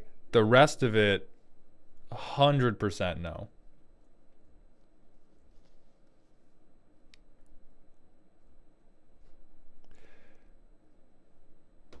Arya, this deck has so far been able to tap down like one, maybe two creatures of combat. I think it's pretty reasonable to assume that maybe the person you want to swing at has more than one blocker. Like that probably, I've seen decks like this play. In most cases, deck fine for a gun made out of paper mache. You have shaped paper mache into a gun and you're saying bang really loudly. I don't think it fires though.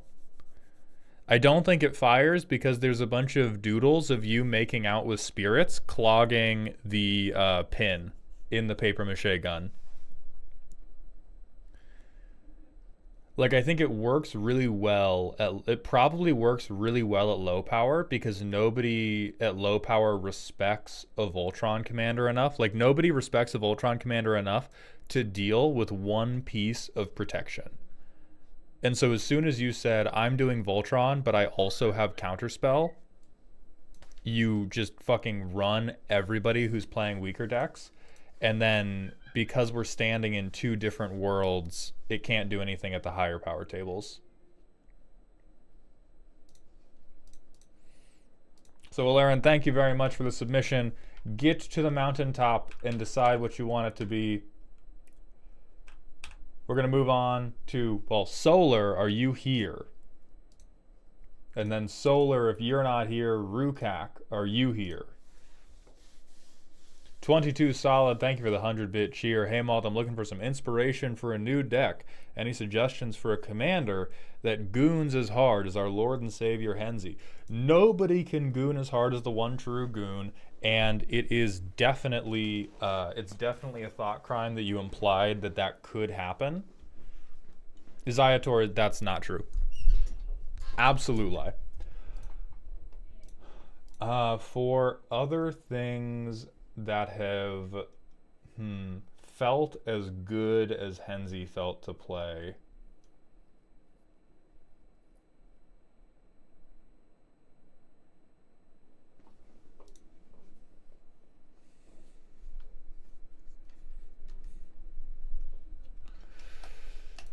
God, it's hard. So the thing is, it's probably not going to be Jund because all the other Jund commanders don't typically play in the way Henzi does. Satoru Umezawa is like the opposite of Henzi because Henzi is willing to let go.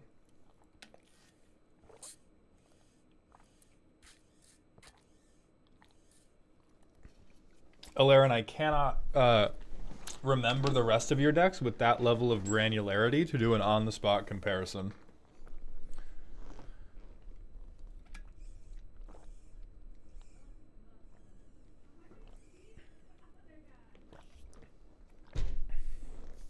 Arya, you're bringing data-driven decision making to a vibes conversation. The mechanics have nothing to do with Henzi.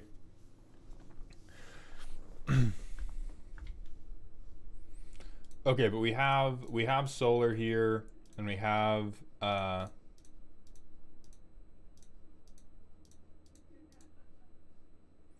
not Rakdos Chainer. Again, we're all talking about mechanics right now. We're not talking about... I'm going to try to jog my memory.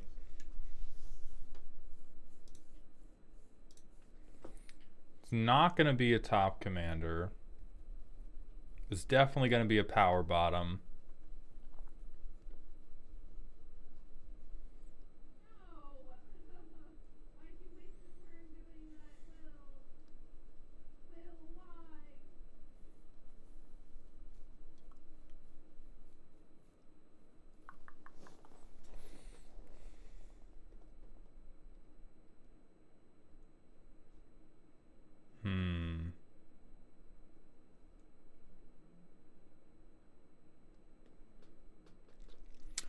I will, tangentially, I will say, as someone who liked Henzi, I also really liked Mothman. That is not to say they feel the same.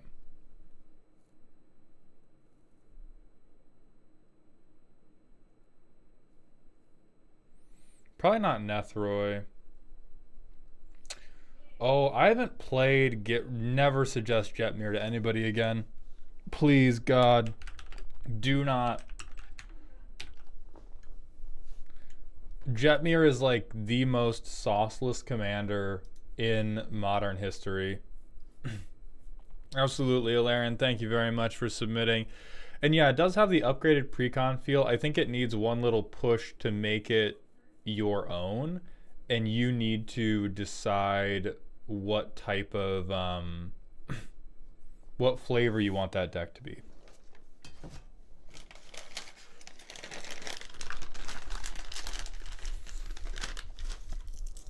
I think Gitrog Ravenous Ride is probably... Oh, double ads? Well, that sucks.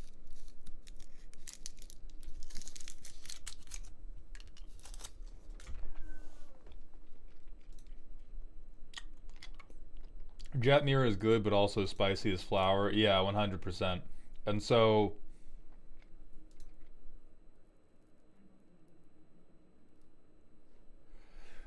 I would say try Gitrog Ravenous Ride, report back. Build a deck, play test it. I can see the potential. I'm not 100% sold on it, but I can see the potential. And the thing is, like, I've never found a commander that feels like Henzi feels to play. We're going to move on to Solar's spooky deck. 3-step process. Play commander. Pray he survives. Speed run, dropping my entire deck on the table. Kevin is my inspiration. There's so many great Magic cards, but they all have such high CMC. So instead, I will cheat to get multiple of them. The whole deck is super fun to play, assuming I can play a Modi and he's not instantly nuked. Other than playing my entire deck, the joys of this deck are watching the happiness drain from my opponent's face and getting to touch so many cards. Edits to the deck may include more big splashy spells and or more reliable ways to commence cheating. Are you sure none of them can be a class on balancing a checkbook? Can any of the edits to the deck include enrolling you on a course in basic economic theory?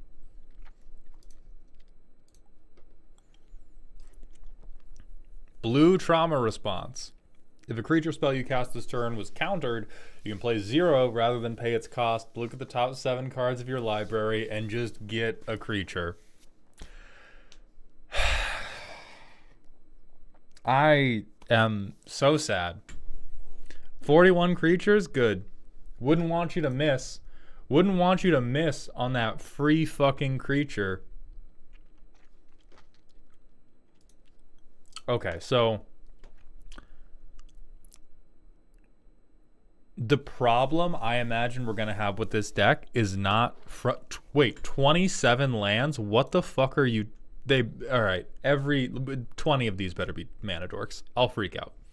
But anyway, I think the biggest problem this deck is going to have is that when you have a big value piece like this, the most important part of playing the deck is understanding when to tactically deploy your nuclear coupon.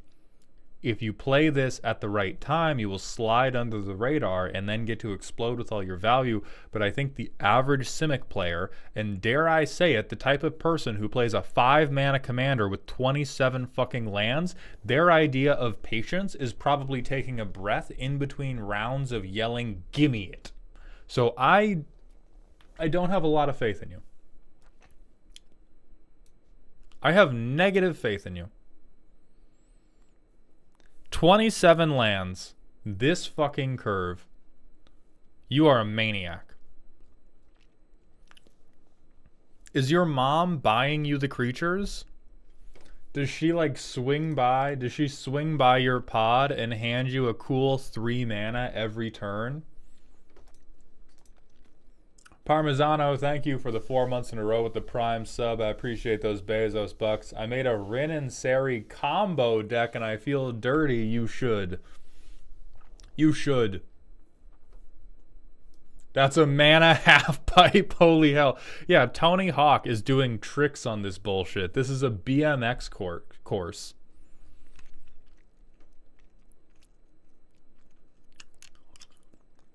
Searching for some action Okay, every BBL card draw in the game. And we have extra turn spells? Why the fuck do we have buyback sack lands when we have 27 to give up? My shank protection. Not protection, not protection. Sure, we have 2.5 pieces of protection and we have a giant fucking frog. That is a look at the inner workings of Solar's mind.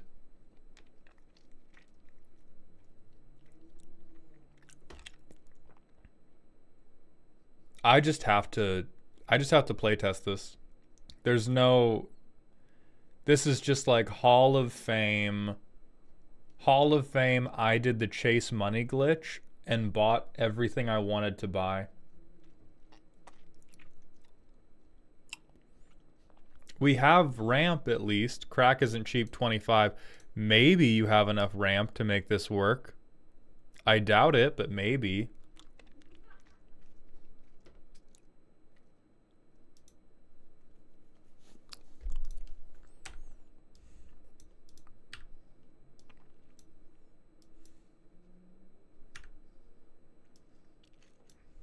I hate you. We get to cascade for 3.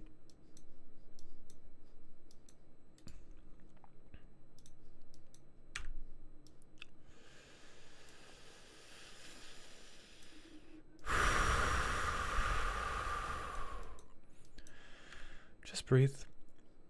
Just breathe.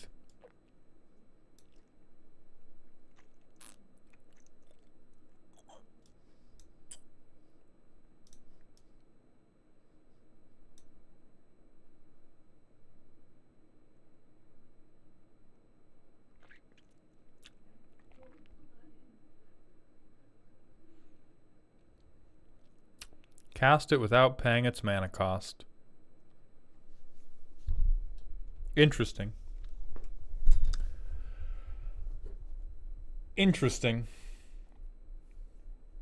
Why is it every time I see the worst Simic deck in the world, it just works? Turn 6, we cast Emrakul. We get to steal every creature someone else controls. Oh, and sorry. Fuck you. We cascade into a goddamn mana rock.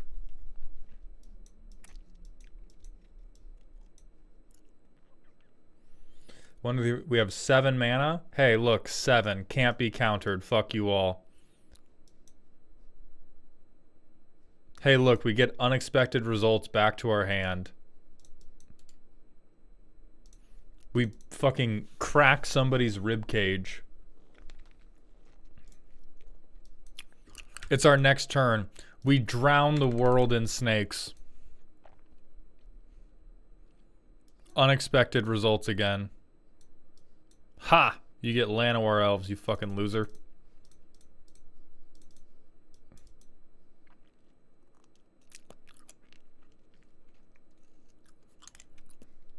Okay, we don't get to do anything.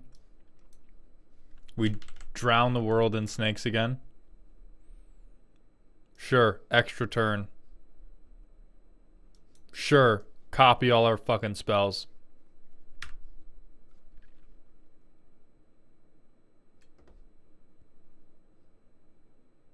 One, two, three, four, five, six, 7.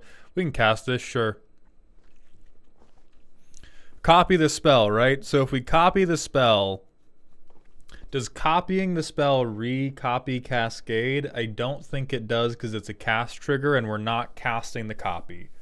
If any judges want to weigh in, but I'm pretty sure we do not get to Cascade 8 times. Okay, great. So we'll simply Cascade. Great. Hey, what's that, 12?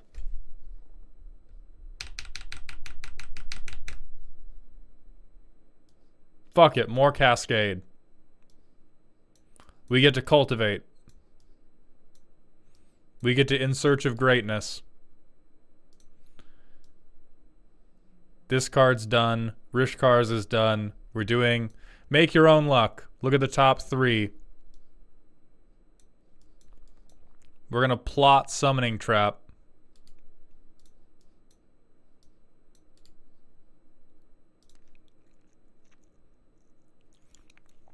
Oh, those went into our hand, by the way. I fucked that up. Those went into our hand. I hate you. I hate you. I hate you. There's no way it happens again. There's no way it happens again. Parmesano, thank you for tipping $5 and for gifting 5 community subs. Welcome to Dog Heaven. I definitely need the support now as I am watching the worst Simic deck ever apparently was designed by Yugi Moto.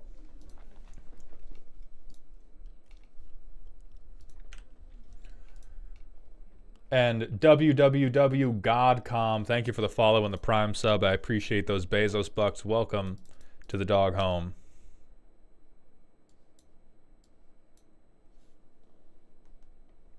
It's happening.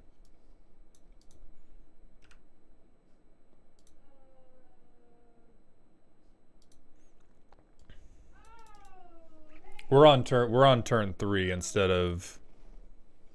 Yeah, so we're on turn 3 here. We would have had to... I mean, fuck Fierce Empath.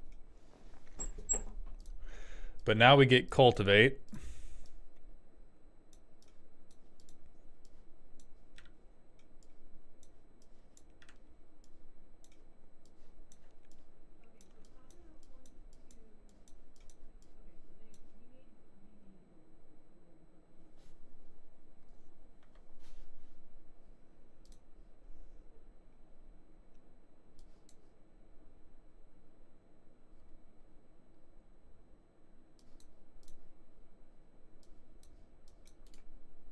I need you to understand that I don't like you. Okay, Roosh, cast Gut Shot, targeting Emoti. Fine, we do that. Emoti's dead.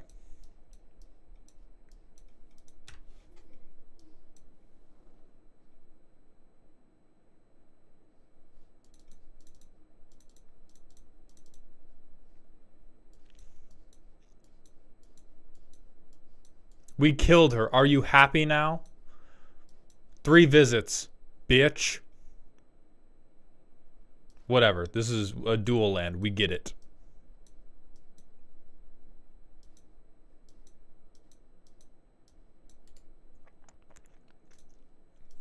Cast Gut Shot, targeting Emoti, you say? Cool.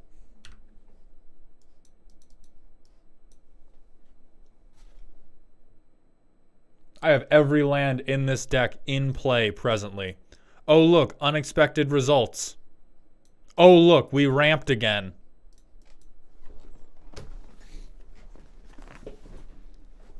Sorry, what's that you say? Lightning Bolt targeting Emoti?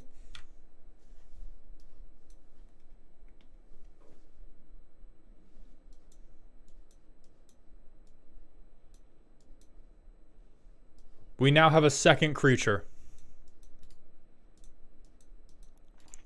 After, what was that, like 4 turns, 3 or 4 turns of exclusively removing the commander.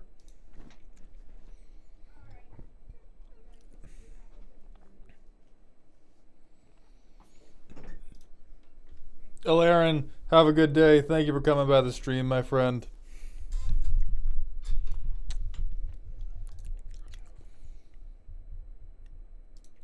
How do I mean, what do I even say about this deck? How do I offer judgment to someone that is clearly just a god of manipulating statistics?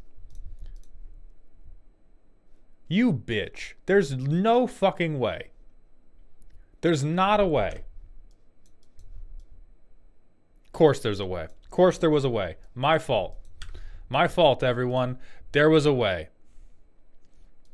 My fault, everyone. I overlooked the simple fact that solar is apparently him or her or them. But regardless, despite the fact that they have 27 lands in this deck and an average CMC of 5.3 Of course they're coming into turn 5 with a cool 8 mana available. And of course they're getting another value piece off of the Cascade. This shouldn't work. I want everybody watching at home, do not build this deck list. I will publish this deck list publicly as a warning that this will not work for you. The only person this will work for is the heir apparent to Yugi fucking Moto. I do not know how you are destiny drawing this deck on a Moxfield playtest that you are not running, or if you have all of us in some type of Madara Uchiha Infinite Tsukiyomi, or what is going on, but this is not reality. We are not in reality, okay? We are in like Inception. We are somewhere else.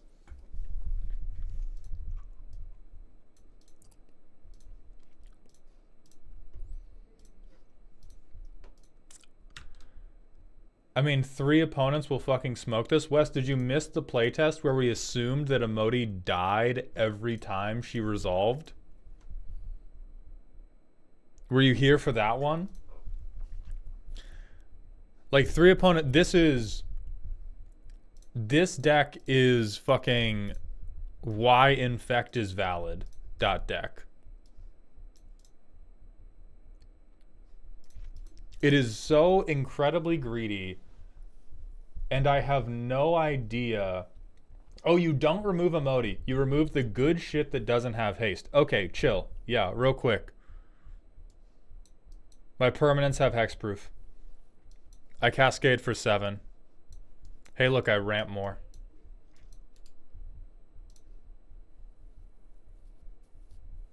They edict me. I sacrifice it. They kill Rashmi. Wow, I'm really getting fucked. I'm really not being allowed to play the game. Nezahal.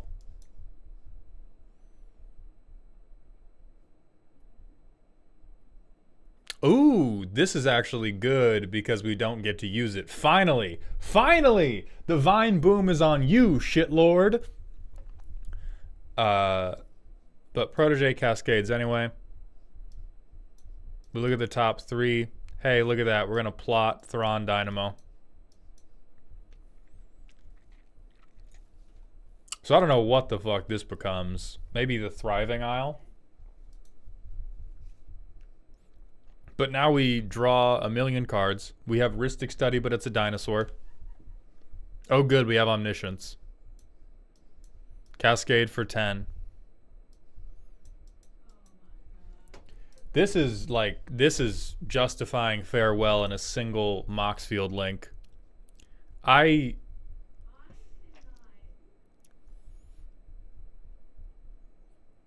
want to be really clear to everybody watching who's going to build just the worst deck ever.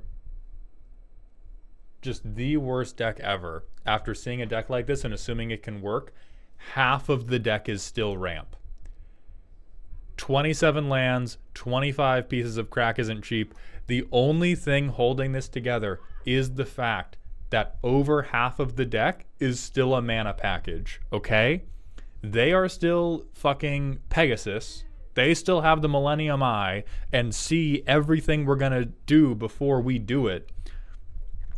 You do still have to ramp. You do still have to ramp, and this deck is still ramping. It is doing it with deranged, an absolutely deranged curve. But when you build this deck at home, and you do not put 25 ramp spells in it, you are never going to play Magic again. I cast Blood Moon, literally does not matter in this deck. This is why Armageddon exists, though.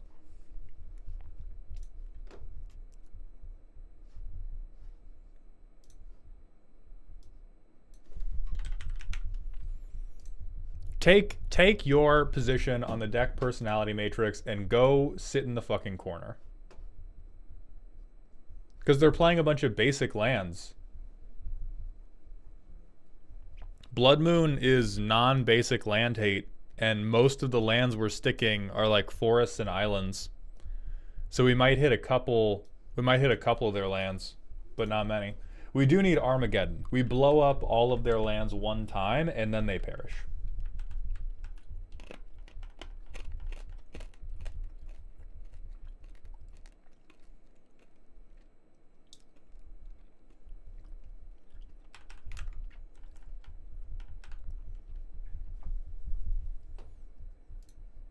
Okay.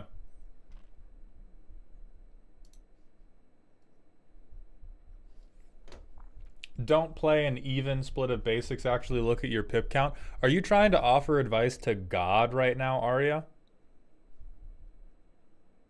Are you trying to offer advice to God in heaven at this current moment? Get out of here.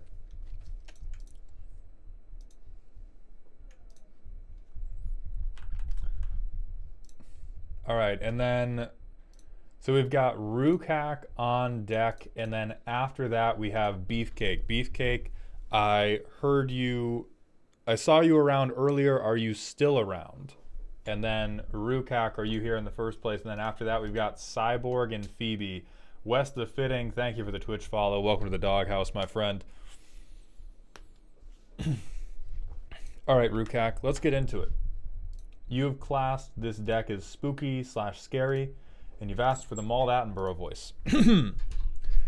This deck is my own unique take on modern Enchantress aggro. The perfect hand is turn 1 Utopia Sprawl, turn 2 Blood Moon, then quickly build a creature and win after soft locking the opponent. Game 2, side out Blood Moon if they've seen it, and go all in on Bruiser Tactics. Well, I regret to inform you that this deck probably sucks.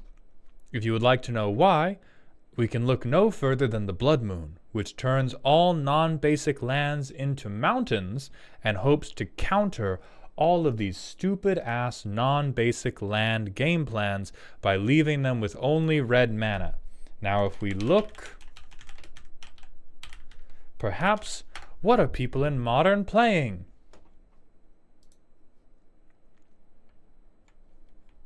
Computer enhance. Interesting. Interesting. It seems as though the only deck that can kick your ass is the single most popular deck in the entire format. Let's return. So we're still going Enchantress. We're going Boggles but bad, I guess. We have a lot of card draw. We have On Thin Ice. We have some ramp. We have 22 lands, which is also far too many. I have not played too much Modern, but I am aware that the only valid Modern deck is the Tron lands, a copy of the One Ring, and then very aggressive mulligans. And we do not appear to have that. Now, I don't have a great playtest for this, but you are playing aggro, and we have a 3-mana card draw engine. I do believe this is like the Commander Brainworms. This is the black mold of 99 card singleton telling you to try to deck yourself in Modern aggro. I don't think our deck converts to damage quickly enough. I think it folds very quickly to the things that are popular in the meta. Because the best... If we talk about a 60-card deck, we do not have to guess about what your meta is. We have a lot of statistics about what the meta is. And the meta around you is Control, which will fuck you, the better aggro deck.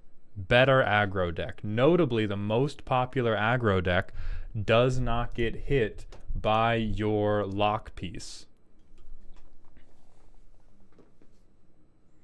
Dragon Scott, thank you for the Twitch follow. Welcome to the doghouse, my friend. Arya is recommending Sanctum Weaver.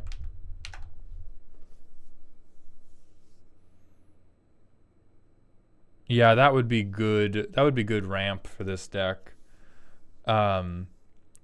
But your single best defensive game plan is Blood Moon. And it does not do anything against a full third of the meta. A full third of the decks you are playing against will be like, you're playing Blood Moon, I was going to play Blood Moon, but I didn't because I had better cards to fill my deck with.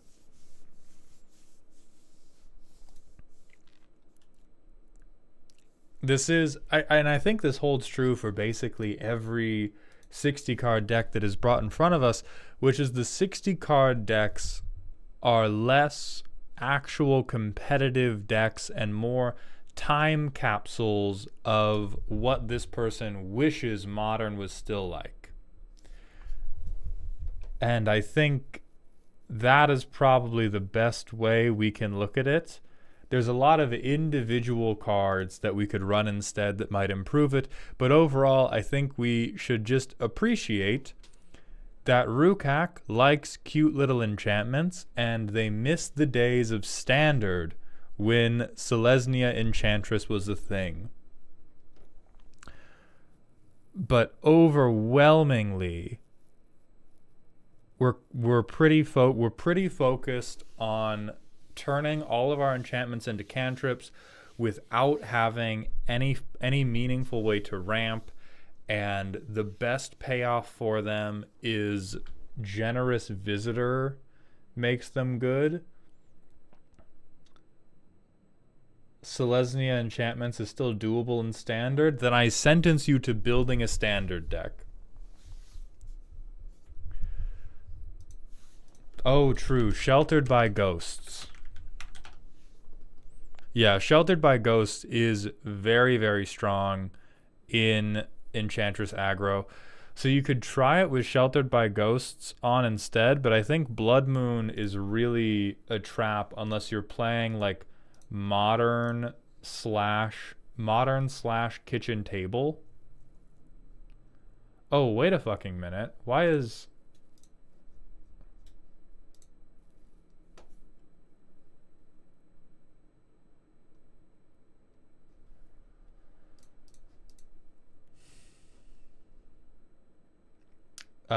Arcturus, I see your message. My compiler is no longer showing YouTube chat. That's going to be very annoying.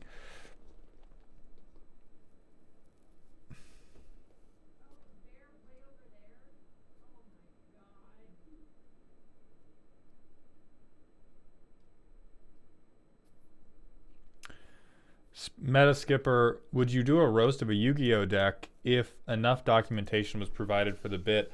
I might. My problem with most Yu-Gi-Oh decks is they all seem to exclusively rely on comboing off instantly or being a board breaker. Like there's only two positions in the meta you can be, which is I want to go first and vomit my whole deck out and kill you, or I want to respond to you going first by board wiping you and killing you.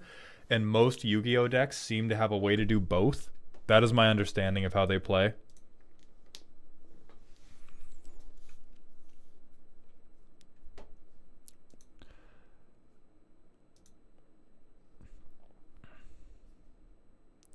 Is the only red card in this Blood Moon. In this case, I would play Harbinger of the Seas in the sideboard and go blue.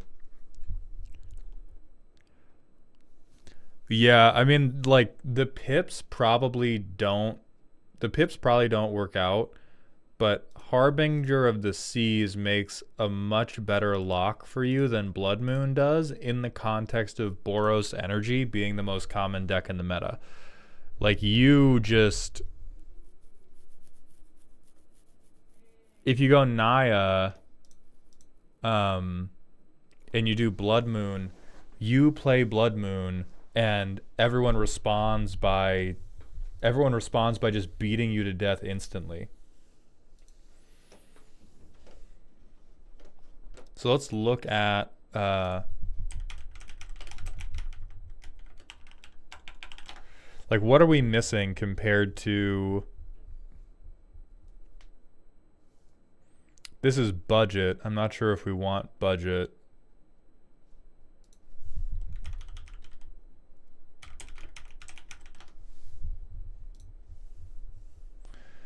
Dimir mid-range. Is Azorius Tempo what we're calling? That doesn't look like it.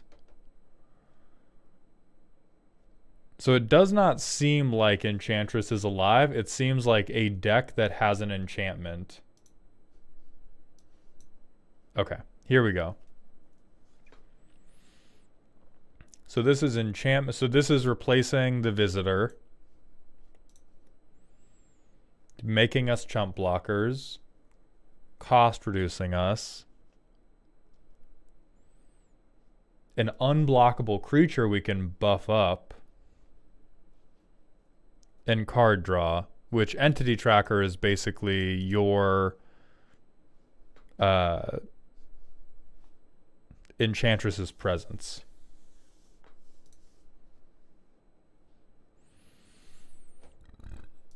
Yeah, I think Ethereal Armor is definitely better than Restoration of Iganjo. Sheltered by Ghosts is better than a lot of stuff. Feather of Flight replaces itself. And Fey Flight can at least protect you a little bit. Shard Mage's Rescue is also good protection. Nephris, yes, I'm just trying to let it cool off a little bit because the whole deck was a de facto Simic roast, and so I didn't want to just spend 10 minutes saying the same stuff about Simic.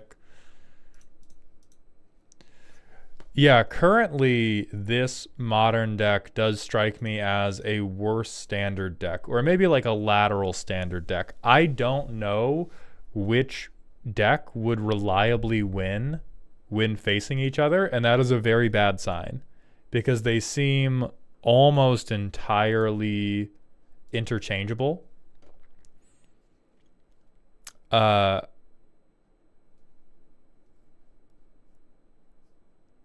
Yeah, like they're almost one for one the same thing.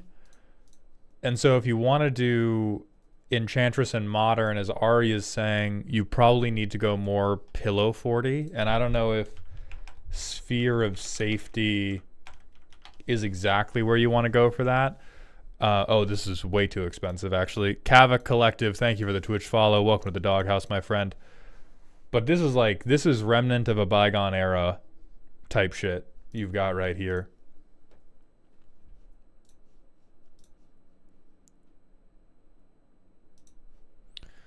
I'm gonna say that this is true academic because this does seem like this deck was built to satisfy you in a personal level. The reason I put this deck down in 2022 was it having the dredge problem of winning game 1 and getting smashed games 2 and 3. Yeah, and Rukak, I do think that's just because it's strictly not good enough as an archetype anymore. You can try to make it work, but you do probably have to try to convert into more of a mid-rangey game plan, because if you're doing, or not mid-rangey, but Pillow 40 game plan, because if you're trying to do aggro, these fuck-ass Boros players are just doing aggro better than you. And so a lot of people are also ready on a meta standpoint to deal with aggro because aggro is so popular. And so you're not even preying on people by bringing a non-meta deck. You're bringing a worse version of the most meta deck. Your threats are a little bit different because you're trying to presumably buff up one or two big creatures by just vomiting enchantments rather than doing whatever crack smoking Boros energy is doing. But it is the same game plan of I'm going to play a bunch of creatures and they're going to run you down. Didn't you say Boros players were doing the Lord's work though? Yes, they're doing the Lord's work. That doesn't make this deck competitive. When we talk about a 60 card 1v1 deck versus a commander deck, all of the stuff about, oh, I'm going to express myself, I'm going to show my creativity, that's out the fucking window. We're trying to win games of Magic the Gathering. Boros players in Commander are doing the Lord's work. Boros players in Modern just have the best cards. They just have better cards than you, and they get to win because of it. That is what Boros played. Like, Nadu wasn't doing the Lord's work in Modern. Nadu was just a better card than everyone else. And so you don't get to... You can express yourself in a deck list, but expressing yourself in a deck list in the 60 card realm does not translate to meaning anything when you play it, because when you play it, all that happens is you lose very quickly and people go like, oh, that was a cool card. Put her there.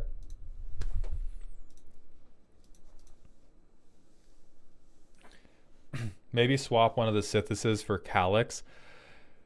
Yeah, Zors, but I think Calyx is still kind of on a beatdown game plan, and the deck needs to translate away from a heavy beatdown game plan if it's going to do it.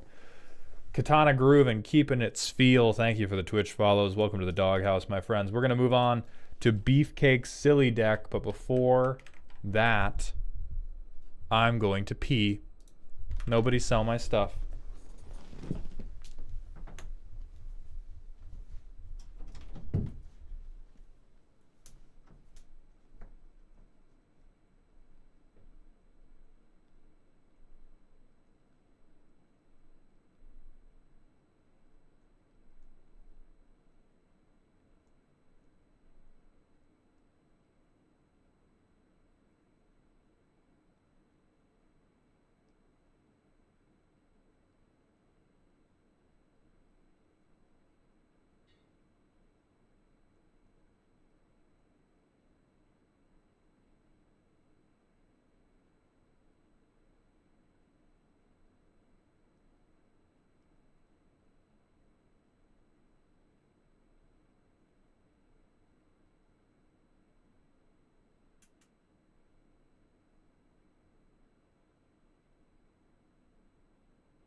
All right, I hope you've all been having a good time not attempting to purchase any of my belongings. Let's just check on chat. Selling the keys individually. Excellent. Excellent. Thank you all very much.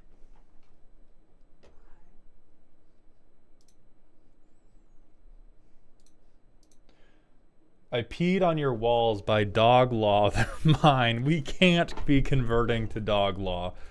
We cannot go to dog law. Okay, we flingin'.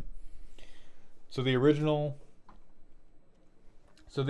concept of this deck was good creatures, not in my deck, and basically involved taking my friend's stuff, smacking them on the head with it, then throwing it back.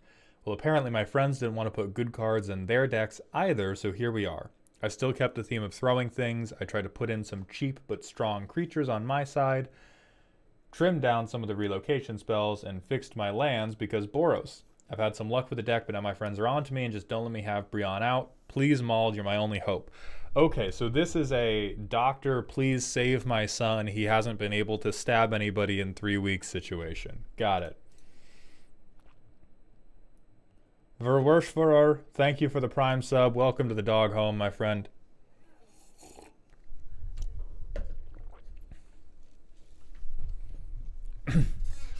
All right, based art. I love Fezzik. It's truly fucked up that this guy just has lifelink. It is necessary for Boros to continue doing the Lord's work, but my God, no tags like a true gentleman. We have a lot of trauma responses straight out of the gate. We have a lot of, oh my God, they're being mean to me, please stop them. So we have good flings. We have some copies, gain protection, more flings.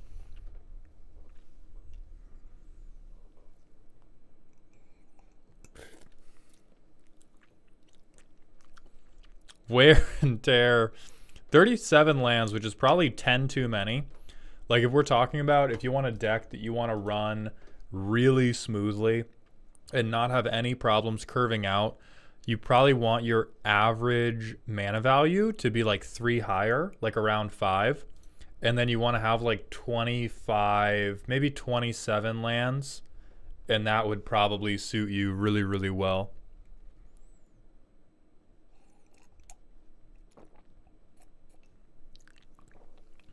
Sneak attack probably gets up to some funny stuff. Gift of Immortality definitely helps you.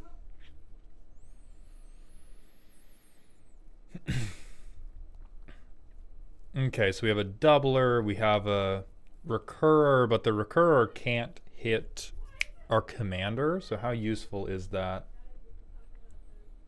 We have Storm Kiln. I guess to make some money off our flings. We can look for an enchantment. That's okay. Yeah. Yeah, crime for money is good. Galdak makes me feel like we have a treasure sub-theme. Big recursion, sure.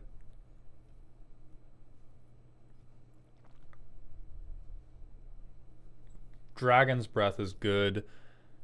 I'm inclined to agree with Arya that we have this, much like the Spirit sub-theme of Ilairen's deck, this deck seems to have a Spell Slinger sub-theme, which probably won't pay off for us. At 23, it's almost concentrated enough to work, but I'm not convinced. Archon 22, thank you for the Twitch follow. Welcome to the doghouse, my friend. I love Phyrexian Processor. I do. Even, how much mana do you need?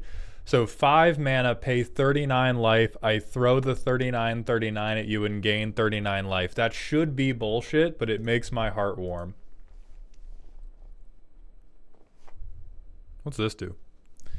Sarah Avatar's power and toughness is equal to your life total. Okay, well, so we're right back here, buddy. And I'm taking the shot. I am not hesitating.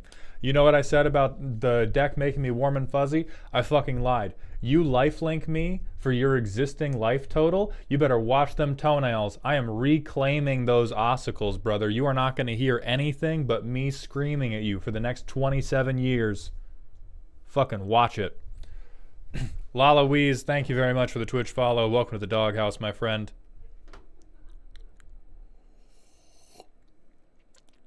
So what I'm thinking... Okay, so hear me out, Beefcake. What we need to know is how evil are you willing to be?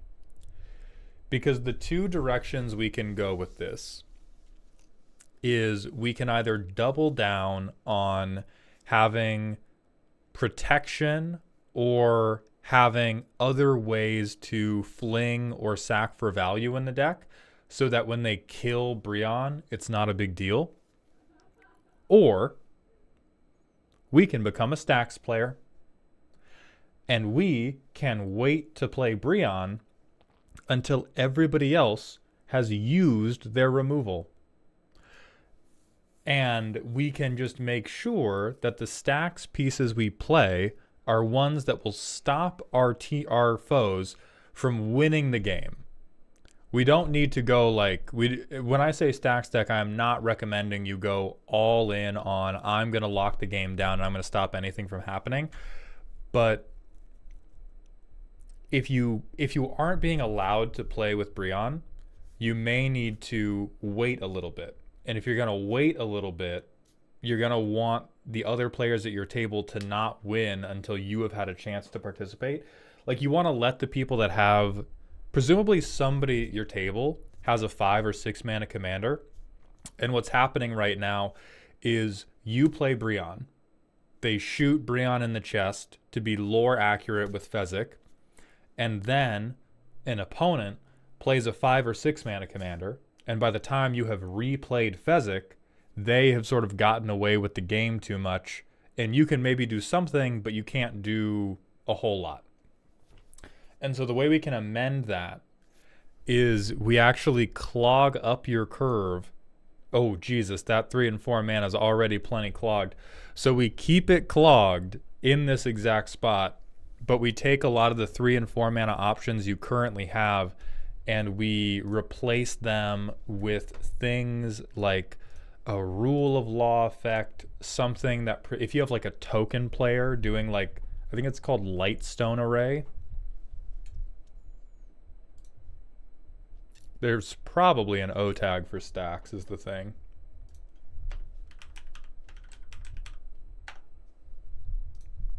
Light Minefield, got it. They don't, I mean, Hate Bear's one, but I was hoping there would be a tag to catch like Light Mine Array too.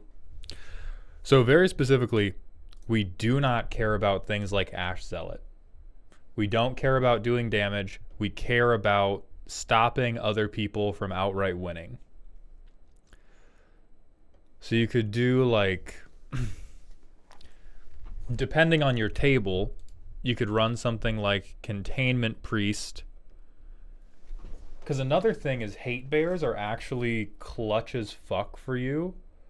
Hate Bears are super clutch for you because you can sacrifice them when you're ready to pop off. As soon as you are ready to make it nasty, you can just kill your Hate Bears with Vezek. Not Drannith. Don't play Drannith. So like Eidolon of Rhetoric. Esper Sentinel is a little like generic good cardy. You could do Hushbringer. And this is depending a lot on what the people at your table are doing to win. If they're not doing creature ETBs, then these creature ETBs don't matter. If somebody's like tutoring, Leonin Arbiter could be good for it. Linvala is also a very good, very specific one. You could show them the power of the moon. You could be the Moon Knight. If there's like a big stompy player, you could play Marble Titan. Inky Kakor, thank you for the tier 1 Twitch sub for the 5th month in a row. Welcome back to the dog home. 5 months of Mauled, allowing me to be a part Henzi Goonbox Tory.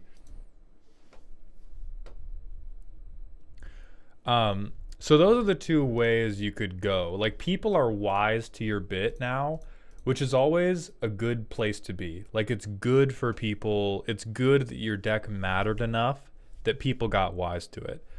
I think Death Render is pretty fucking funny.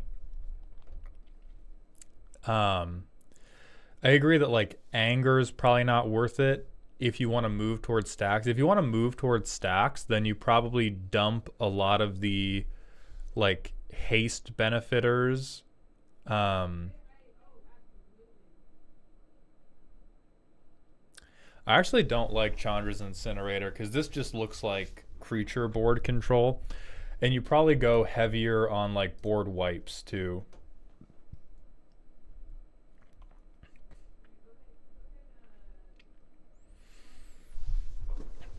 I think Cradle of Vitality is probably a waste of time. Gaining life is already its own benefit, and we care about Brionne throwing more shit. We don't care about Brionne getting +1/+1 counters. Same for Angelic Accord, unless you just go full shithead and do the Thornbite Staff thing. But if you're not able to keep Brionne alive, doesn't matter. Land tax goes in for sure. This card's just totally busted. Not as busted as like Rhystic Study, but completely ridiculous. William Logan, I heard Ben Wheeler shout you out at the end of one of his streams from like 4 days ago and freaked out. Neat and unexpected. Glad to see things going well. Yeah, I raided Ben a couple times. Very nice dude. And it was very nice for him to raid me back. I appreciated that a lot. Tablet of Complications in the sideboard. Doctor, 99 copies of Earthbind. Somebody, Bean, whack Nymodia with the horny stick.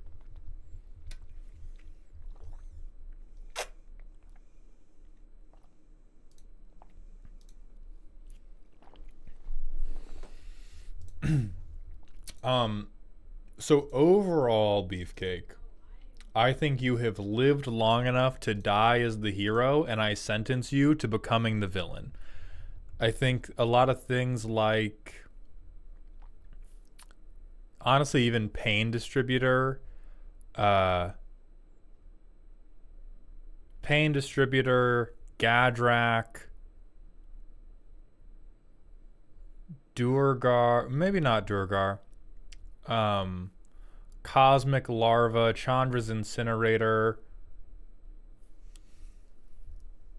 maybe even Boundarylands Ranger, and a lot of the protection pieces can go, and we lean into. I would dump the treasure sub theme, and I would replace the treasure sub theme and the rest with either you play stacks and you wait to play Brionne till the time is right, or you look for more sacrifice benefits, more like good death triggers, and then you just fling till you bling.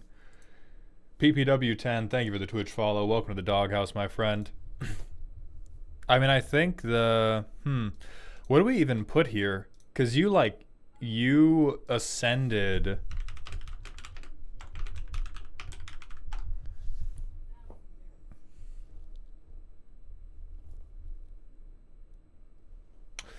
This is okay. I think there's better 5-mana things. This is more of like chaos.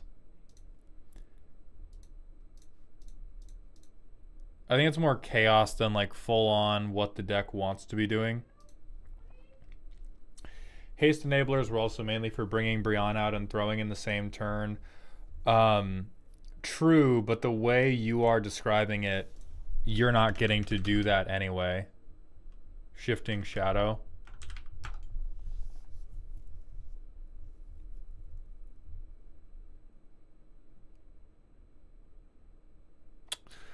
See, this is a funny card, but it doesn't work with the flinging. Because this works if we swap over to having a ton of creatures with really good death triggers, then it's good. But like if we enchant something with this and then we fling it, we just lose it. You enchant something with Shifting Shadow to just like cycle infinitely. PPW10, right now we are roasting viewer submitted commander deck lists.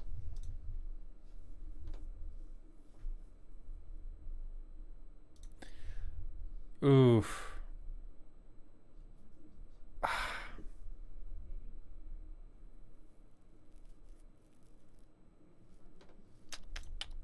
I think we're going to have to make a new category for you.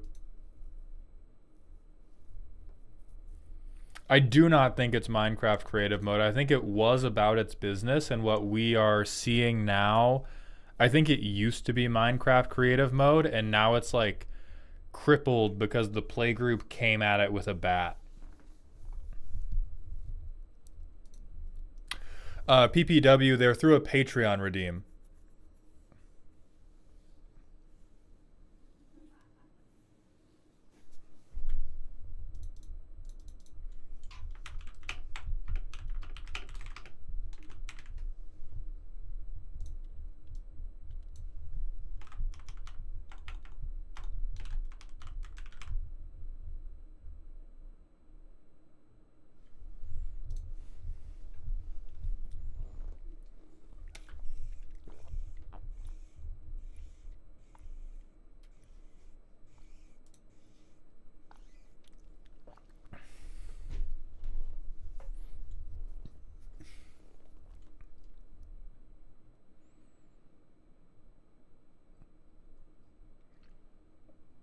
Yeah, Zila raises a good point.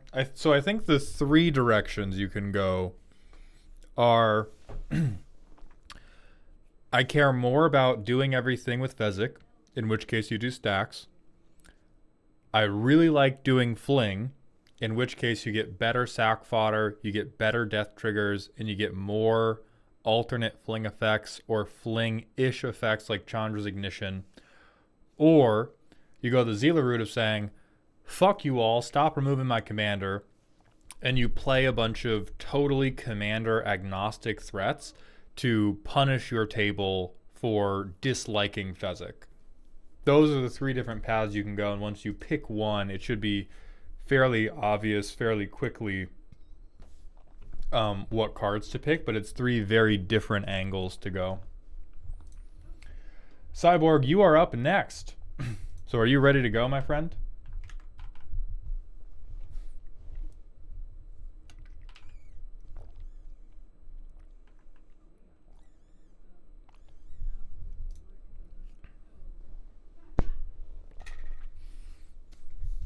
Oh, we're leaning back into the fling. Okay.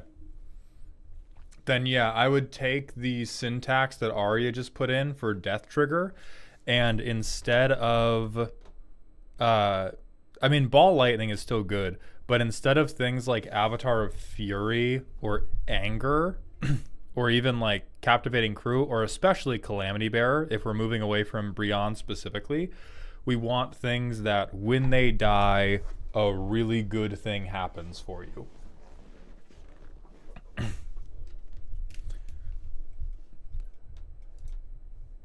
So let's move on to Cyborg's spooky deck. For December's roast, I decided to embrace the holiday cheer by representing in-game the best gift you can give, an extra month's rent to your landlord. The objective of this list is to roleplay as everyone else's landlord, demanding rent for basic game actions, expanding the properties under your control, and either drowning the table in a horde of unhoused neighbors or slamming them with the gentrification button. Yes, I will make you look at my mana bases, and yes, there are 0 rocks. Well, at least you've got the landlord face down. Eris, yes, it is a Patreon thing. Why is my...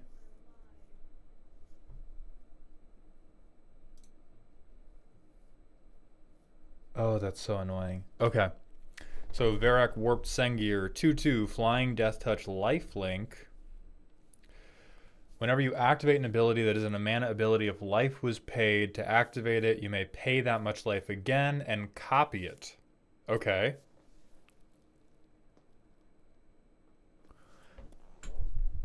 He definitely looks like every landlord I've ever seen.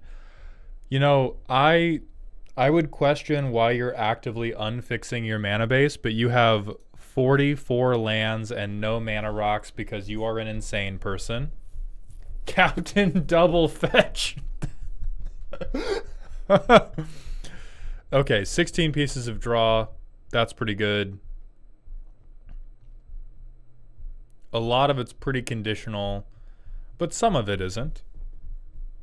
Dread Presence, probably great with Captain Double Fetch.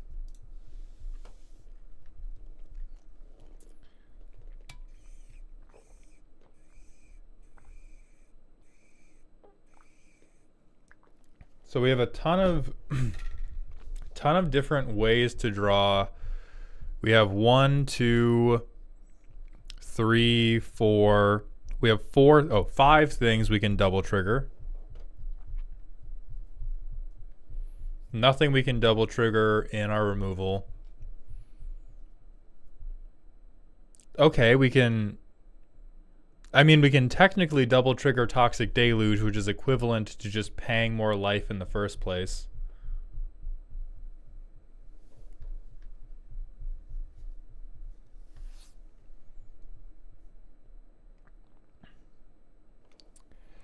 Siphon Mind is definitely not synergistic, but it is hateful, which is on brand for doing a landlord deck.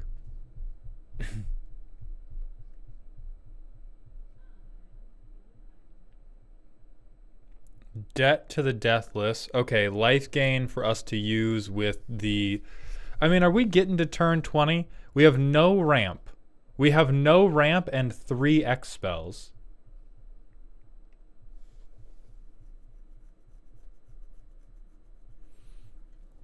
Okay, we have creature-based life gain. Oh, here comes Captain Double Fetch.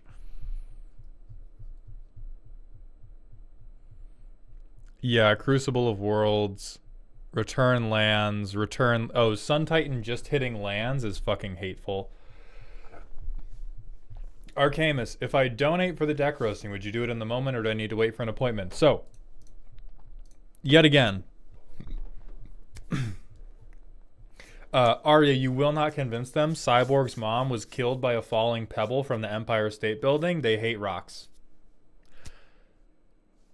Donations will not get you roasted. The Patreon tier for the deck list, for the deck roasts are currently full. The deck roasts are moving in January to being just a thing you can buy rather than a membership-based reward. So there will be announcements on the Patreon. Ongoing Patreon members are going to get an earlier opportunity to buy them than non-members are, and there's going to be a limited stock every month. But going forward, it's not going to be a membership benefit. It's going to be, there are 48 of these for sale every month, and once they are sold out until next month. And if you are a patron, you will have an opportunity to buy them before other people. But there will always be some number held that will be sold like open season to whoever gets there first. Rent collector.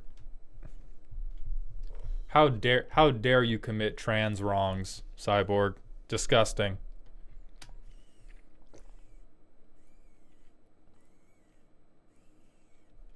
So we can Field of the Dead. Okay, so it's Orzhov Landfall. It is you saw Varric, you saw the interaction that he had with a fetch land, and your head fucking exploded.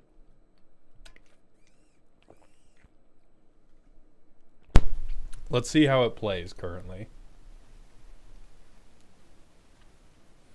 So we have a fetch land, which we're going to want to save till we actually have Varric. They can play Blind Obedience.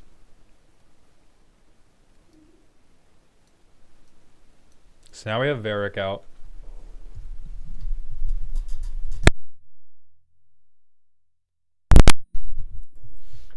The mic's not weird, you sound crazy. Felidar Retreat.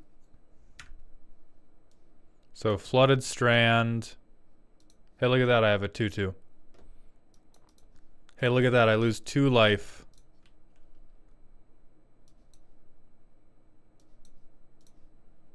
And I get 2 more 2/2s.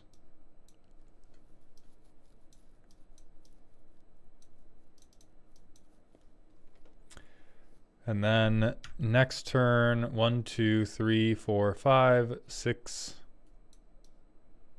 So we play this. We play... Oh, we get, sorry, another cat.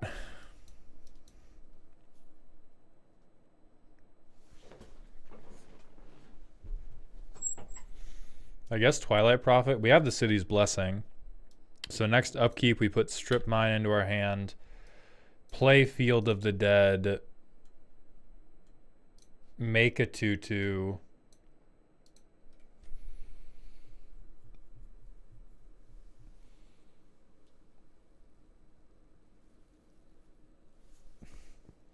The one thing I think I appreciate is that it's a different approach to landfall, but it's difficult to get in touch with that feeling because of the immense disdain and disgust and goop on my soul from seeing you play landfall. Like, why did we look at the green players and you go like, oh, I need to show them a better class of criminal, and you're doing landfall but worse?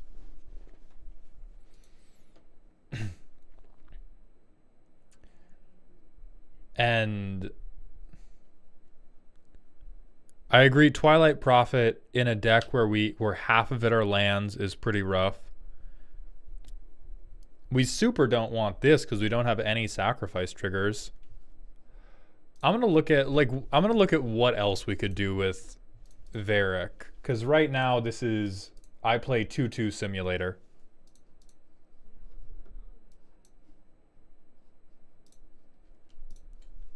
Like how much, I want to know how much Riz are you denying yourself by forcing yourself to do only 2-2 simulator?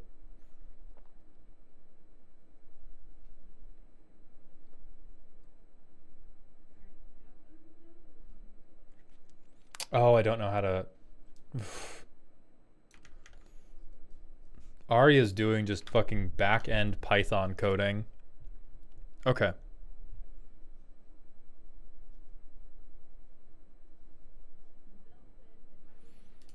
That's fucking. This is G shit. There are 0 other good Varrock pieces except for the one I'm currently looking at. If this does not spark joy in your heart, we need you to play with more puppies.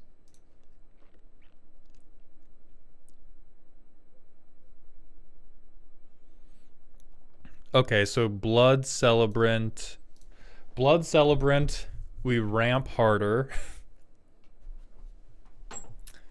God, Bone Cache is not happening.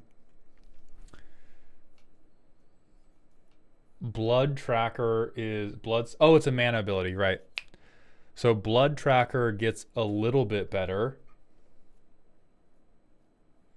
Blood Soaked Altar gets a little bit better, but is still pretty rough. God, Book of God.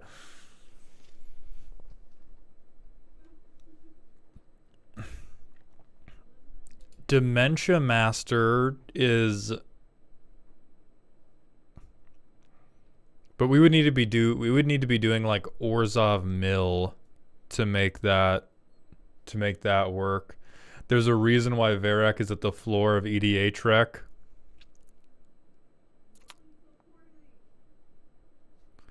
Pay 3 life, return to hand. Wow, this is. And though I walked through the valley of the shadow of death, dude, this is awful.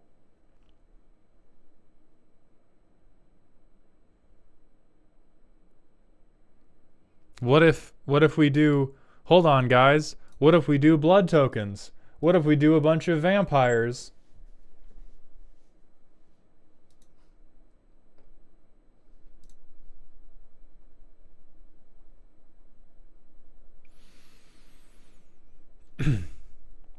Yeah, if we had, I don't think the life loss sub theme works because we're not paying life for any of that. If, yeah, we really are. We're just like a couple good life outlets short of this commander being able to have any sauce.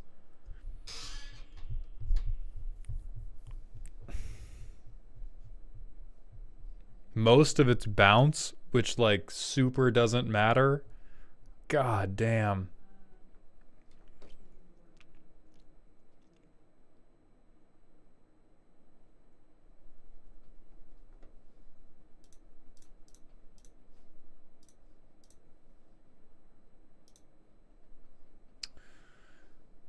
Zero cards. We'll give you 1 mulligan for not hitting a single playable thing.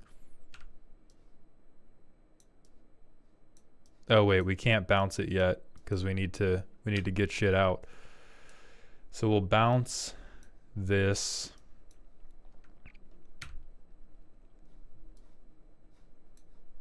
We cannot play the Baron. And scry 1. Yeah, we need this fucking land. Put a treasure counter on it. Please fuck off. Arya, Cyborg's specific flavor of psychosis is they think ramp is bad, but they think that if they just play 40 plus lands and a bunch of bounce lands, their mana will forever be fixed and everything will be fine.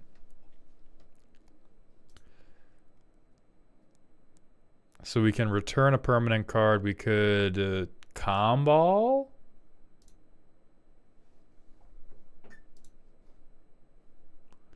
Can we Comball and Lotho? No, because we are pip screwed.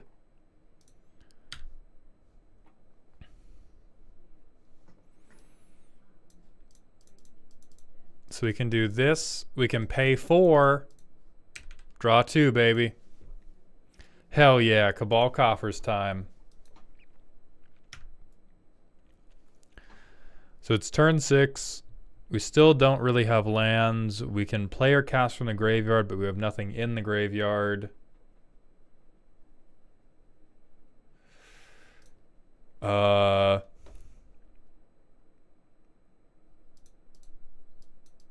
We do this again. I think that goes to the bottom because we have greed to get life with. Then we lose 4 and we draw 2 again.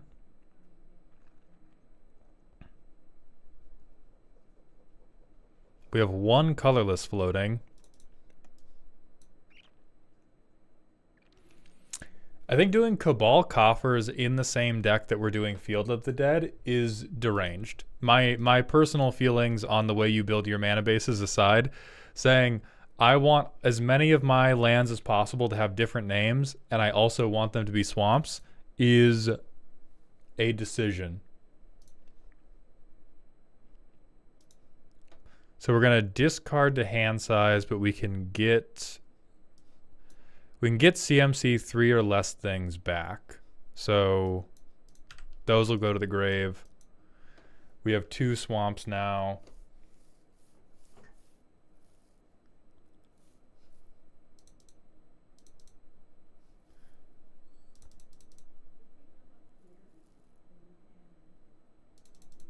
We've worked through half of our life total just drawing cards to greed.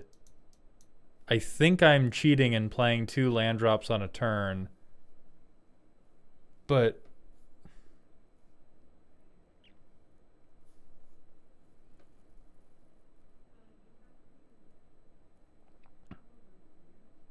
this playtest is probably the best example of why I think that 44 land game plan breaks down instead of just having more cards that draw cards. If you miss every fetch in the first 25 cards, you just shrug and go next. Like, I think that's a reason to maybe build the deck in a more reliable way. Like, we don't even need... Especially if the deck is so big on doing recursion, 43 lands and Mesmeric Orb. Or like 43 lands, Ripples of Undeath.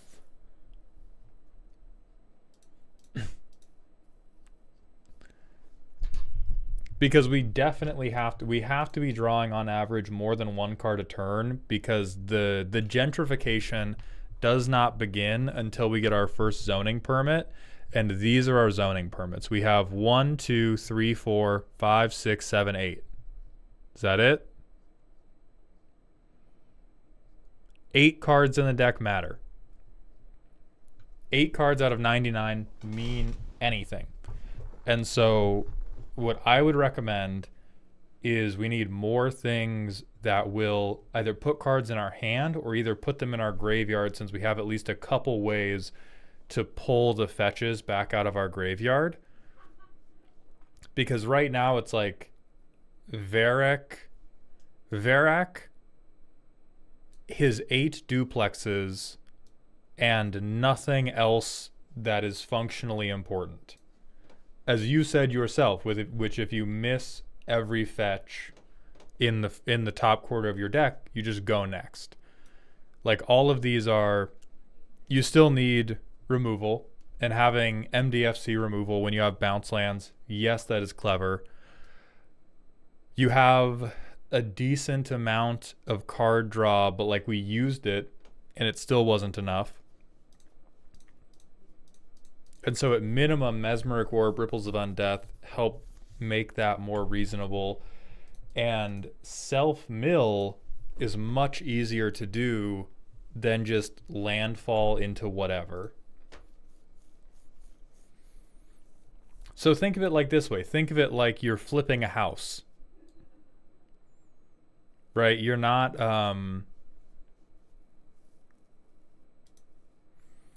I think these ramp pieces are probably superfluous. I think if it says basic, not worthwhile, given how necessary a fetch land is to you doing anything.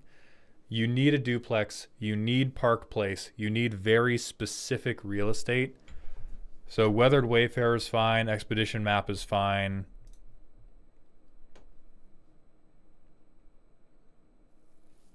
But I think the basic land searchers are not as worthwhile with how much the deck comes down to. If I have a fetch land, I'm hot, and if I don't have a fetch land, I'm so fucking cooked.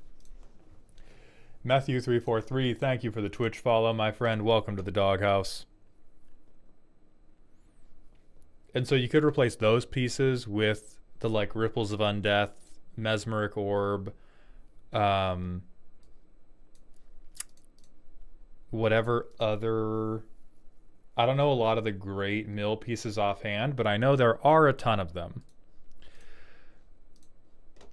But think of the milling yourself as you are fucking up these houses so that you can buy them at rock bottom prices with your little recursion guys, and then you can get fully into the landlord synergy. Like, I think the only problem with this deck is that it's trying to be a landlord the honest way, and that's not possible.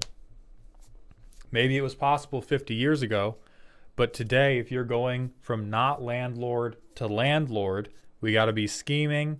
You're probably going to be breaking some laws, and you got to do some things your family wouldn't forgive you for. So you got to go in there and you got to sabotage these houses so that you can get them nice and cheap. Other than that, I do like a deck that is Orzhov, but not every other Orzhov deck, and Landfall, but not every other Landfall deck. That is at least a little bit interesting to me. I think this is also one of the clearest, oh my god, it's functional sometimes, we've seen in a while, because when it's going... Yes, that Field of the Dead stuff and the Landfall stuff can really go, and eventually you will, you know, cast Exsanguinate for 87. But when we don't get the fetch land, holy fuck, man. Holy fuck, does it hurt.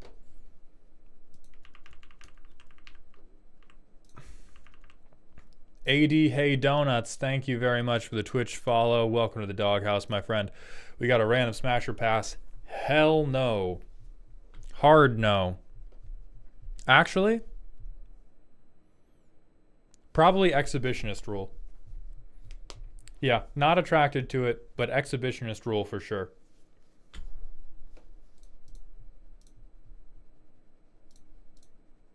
Yeah, you'd get a high five if you could prove it. Turtle Twins, they have a Crucible.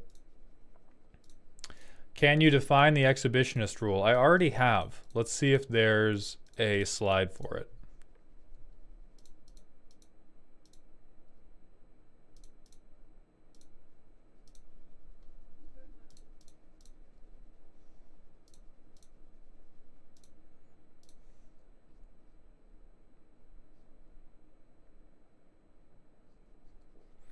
Cyborg, Arya's referencing the deck help section of the Discord where Arya will scream at you for free. Arya, all of these people are in the server. All of these people are patrons. They are in the server. They are in the special patron section of the server.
All right.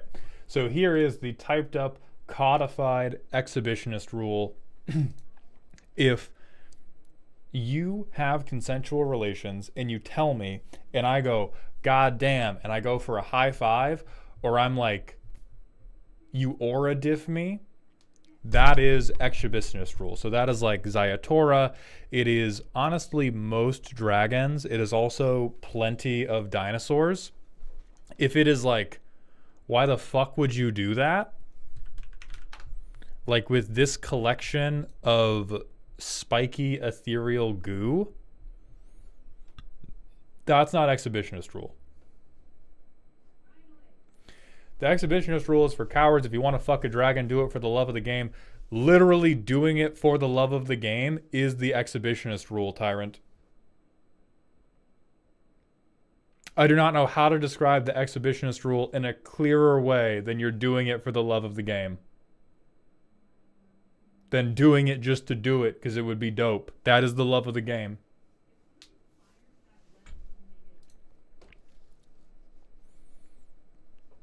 Is Ulamog an exhibitionist rule or a dear God why?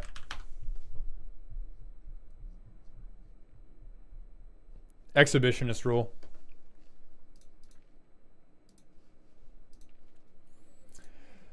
All right.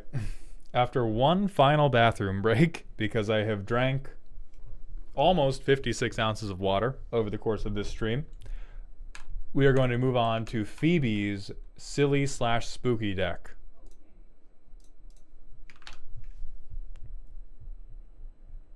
Okay, mods, while I'm pissing, call the cops. We'll be right back.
Okay, gang.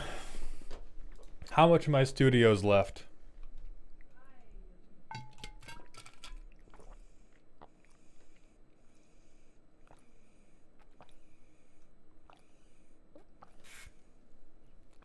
All right.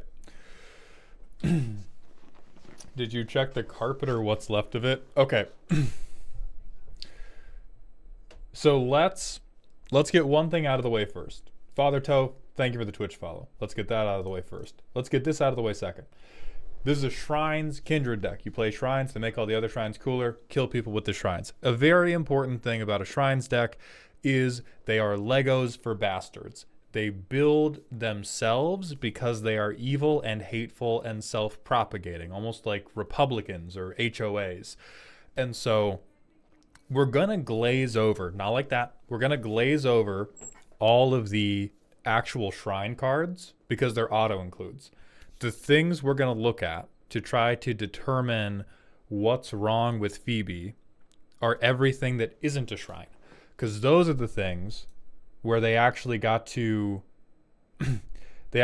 have a little bit of like choice in what they did.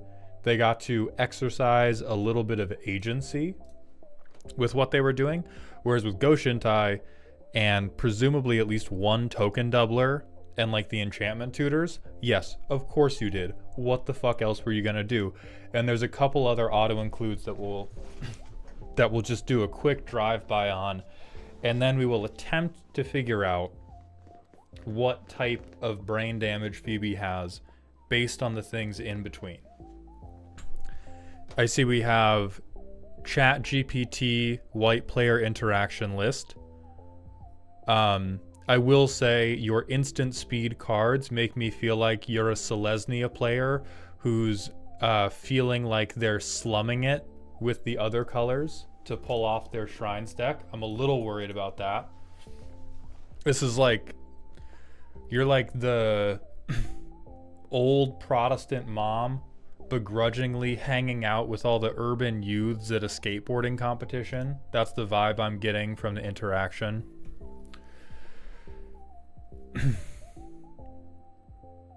Draw a card on non-creatures. Kami War. Sphere of Safety. So they're afraid of getting hit. So we will need we will need you to show us on the doll where the goblin player touched you. Maelstrom Nexus. Lots of 5 mana nuclear coupons going on. And so I feel like this is the deck of somebody who could really use some Factorio mods. We have 33 lands, which makes sense. All of the sorceries are white too. All of our interaction is white as shit. Recur things. Yeah, Phoebe, if looking at this deck list tells me one thing, you're gonna fucking love Factorio. Were you a Bloons Tower Defense player? Because this looks like a Bloons Tower Defense ass deck. Herald of the Pantheon. Yeah, all we want to do, I just want to gain life and not get hit and draw some cards. That's all I'm trying to do. And inadvertently, I will kill you along the way. Let's go to the playtester. Sure, this has to work. It's a Shrines deck. Shrines decks just work.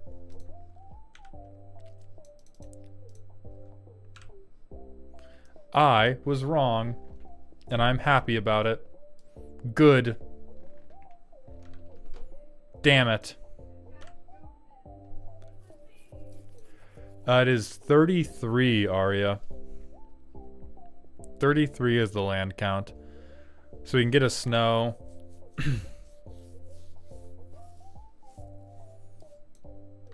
Is there a displaced dinosaurs? No, there is not a displaced dinosaurs. We play our commander, right?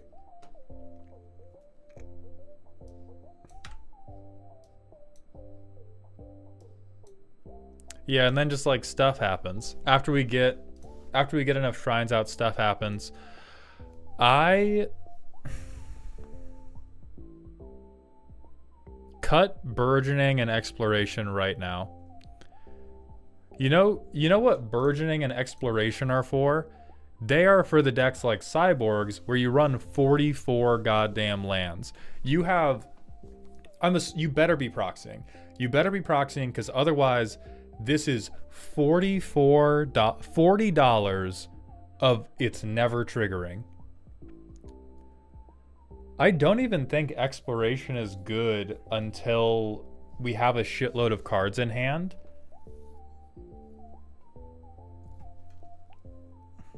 Like, this is just explore. This is worse than explore in this deck.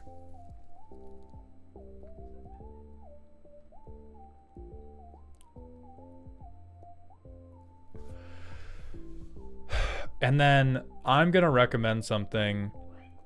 I'm going to recommend something that's going to be a little bit hurtful to you. I'm going to recommend you cut some shrines. And I'm going to recommend you cut some shrines. Or maybe you cut some of these enchantress pieces for better enchantress pieces. Let's get a shrine count. 1, 2, 3, 4, 5, 6, 7, 8, 9, 10, 11, 12, 13, 14, 15, 16. We probably need all 16, actually.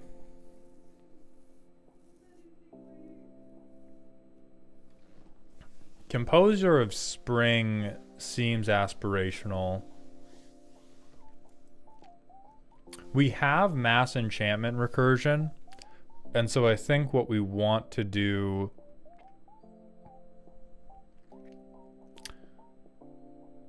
I'm going to sound crazy when I say I don't think you need Zur. I don't think you want protection from them as much as you just want to be on like go, go, go, go, go. And you have a few pieces of mass recursion, and just letting people blow all their interaction and then casting replenish is better than trying to play defensively around Zur. And so we could probably get some better enchantments to support card draw and filling the graveyard. Like, hey, for the 18th time today, best mono black draw card in the game, Ripples of Undeath.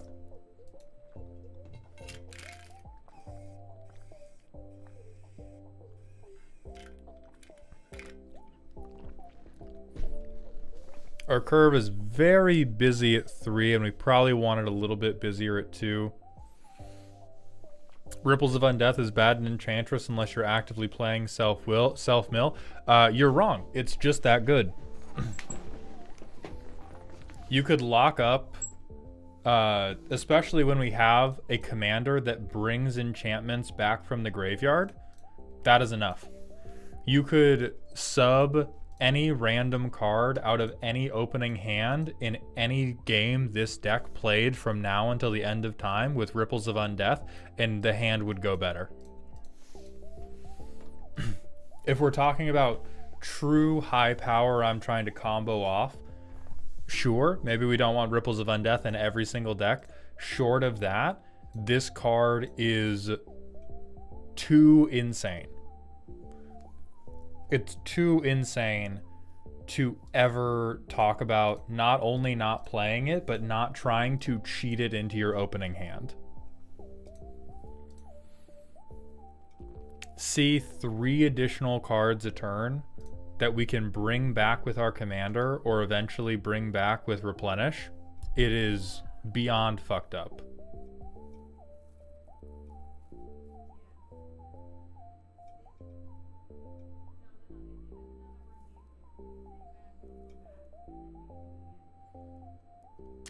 Okay. All right. Who let the twink in? Who let the little twink in?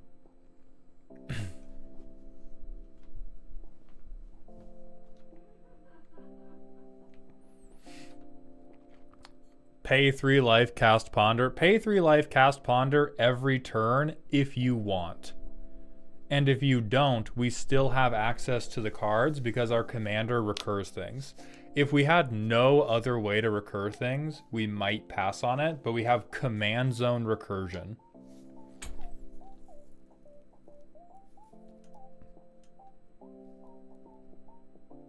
How many legendaries do we have in this deck? I feel like there must be more than I'm...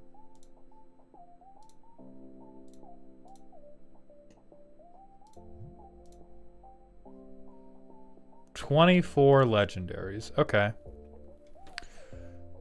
Legendary creatures is...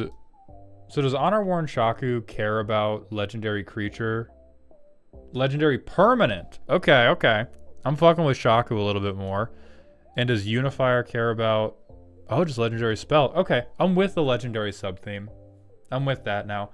Odd Santa, thank you for the Twitch follow. Welcome to the doghouse, my friend. I fuck with it.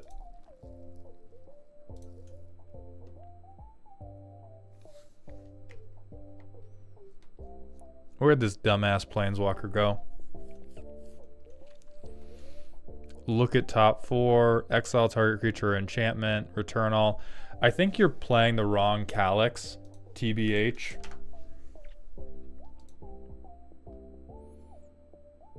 I think making a token copy of... Oh wait, non-legendary. So maybe there's a good point with Shrines to not go for that Calyx because all of these are legendary and therefore you can't copy them.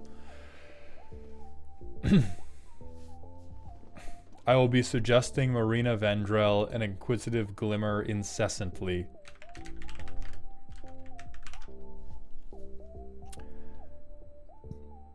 We can probably get away with the Glimmer.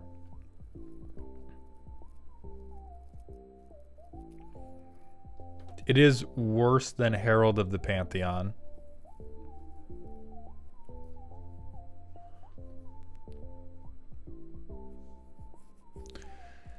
I do think we need, or maybe we don't need more things that fix our colors, but I feel like we need more things in the 1 to 3 mana range that get us ready to play our commander or get us ready to play our shrines. It seems like most of the things that are 2 mana and 3 mana do not prep us. We have some draw pieces. Maybe our 3 mana is much better. It's better. We might just have to mulligan more heavily in this deck. Either way, we're missing, like... We have Enchantress draw, but we're missing reliability. Arya, I agree with you on our ramp should be enchantment-based. So rather than, like, Birds of Paradise, we could do Utopia Sprawl. That way, even if we don't draw it in the opening hand, it can still trigger all of our other enchantment ETB effects. I truly do not believe in burgeoning or exploration. Not even a little bit. Not until the land count is higher.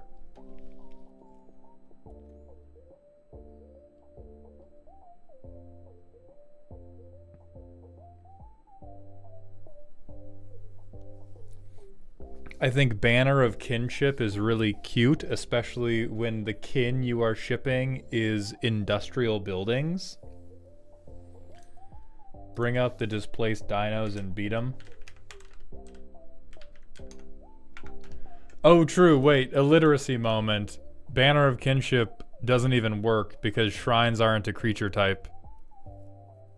Shrines are just an enchantment type. Okay, so we have 1 cut already. We have 1 cut already.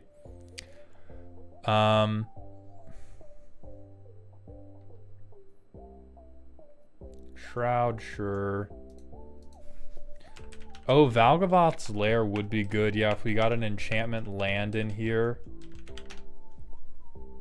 We want as many ways as possible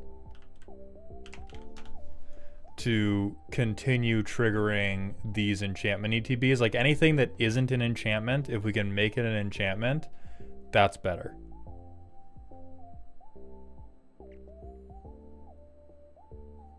So like Herald of the Pantheon, it might even be, or you know what?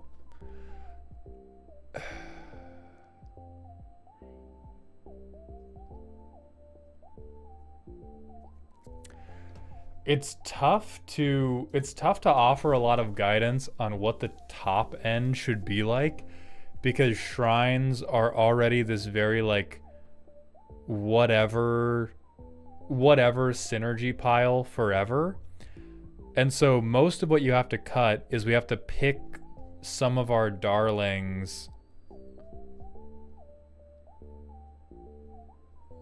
to replace with the better card draw. And so I would say probably the Planeswalker, because we're going to draw 1 million. Probably Zur. Who cares if a shrine doesn't have hexproof? If it dies, we're going to draw 1 million cards. The things that draw cards are fine. Honestly, I think the Kami War we probably get rid of. I don't know why this is in here other than I think the art is really dope and you can just get a playmat of this, my goat.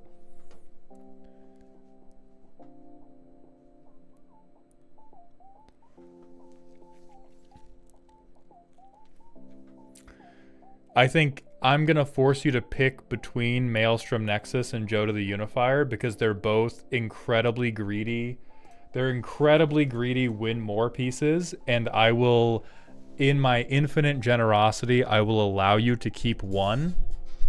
I will take the shot if you try to keep both Maelstrom Nexus and Joe to the Unifier. We have 3 5 mana all color enchantments that are meant to just if we were already shitting, give us diarrhea. So we can't have that many. I agree that Strionic Resonator is probably really clutch in exactly one situation, and it's very mid everywhere else.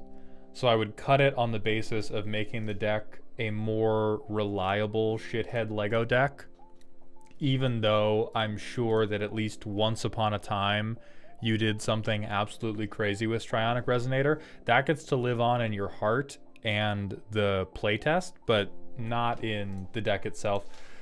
You keep a Nixia because she's bad as hell. And then we put in all of these enchantments that got recommended, like Grasp of Fate, Unbridled Growth, Valgavoth's Lair. I wouldn't do Displaced Dinosaurs. That's definitely too cute.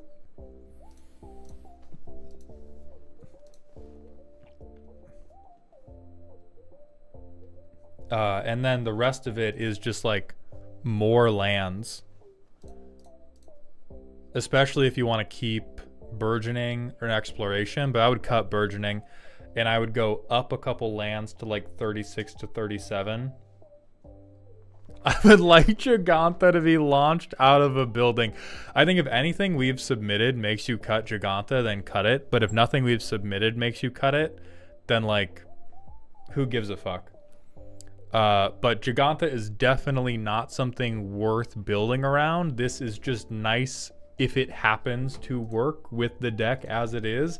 But holy fuck, is it not this is not a radiator. It is worth taping yourself to. Giganta is not a bit that it's worth taping yourself to a radiator to.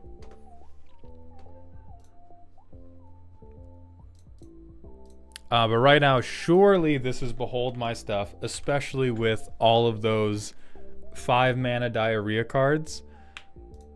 And hopefully this is some guidance on how to show your stuff a little bit more aggressively. But I think that is going to be it for today. We are going to find somebody to raid. And one last time for everybody who asked, doing these deck reviews is through Patreon. It is going to become a single purchase rather than a membership tier. Look out for more information about that in the Discord and on the Patreon itself. Winasi and Odd Santa, thank you for the follow. Let's find one of the homies to raid, and then we'll let you all go. Nerd Girl's raiding. Be nice to Nerd Girl. Let's think about what the raid message for today is going to be. What decks did we have today? So we had Good Hilda. We had a Moti. We had 44 Landlord. Orzhov Landfall is not a good enough. Orzhov Landfall is not good enough as a raid message. I think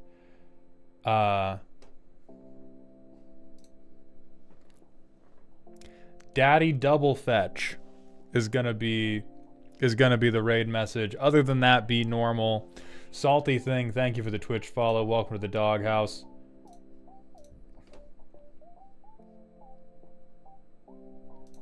And I will see you all tomorrow at noon.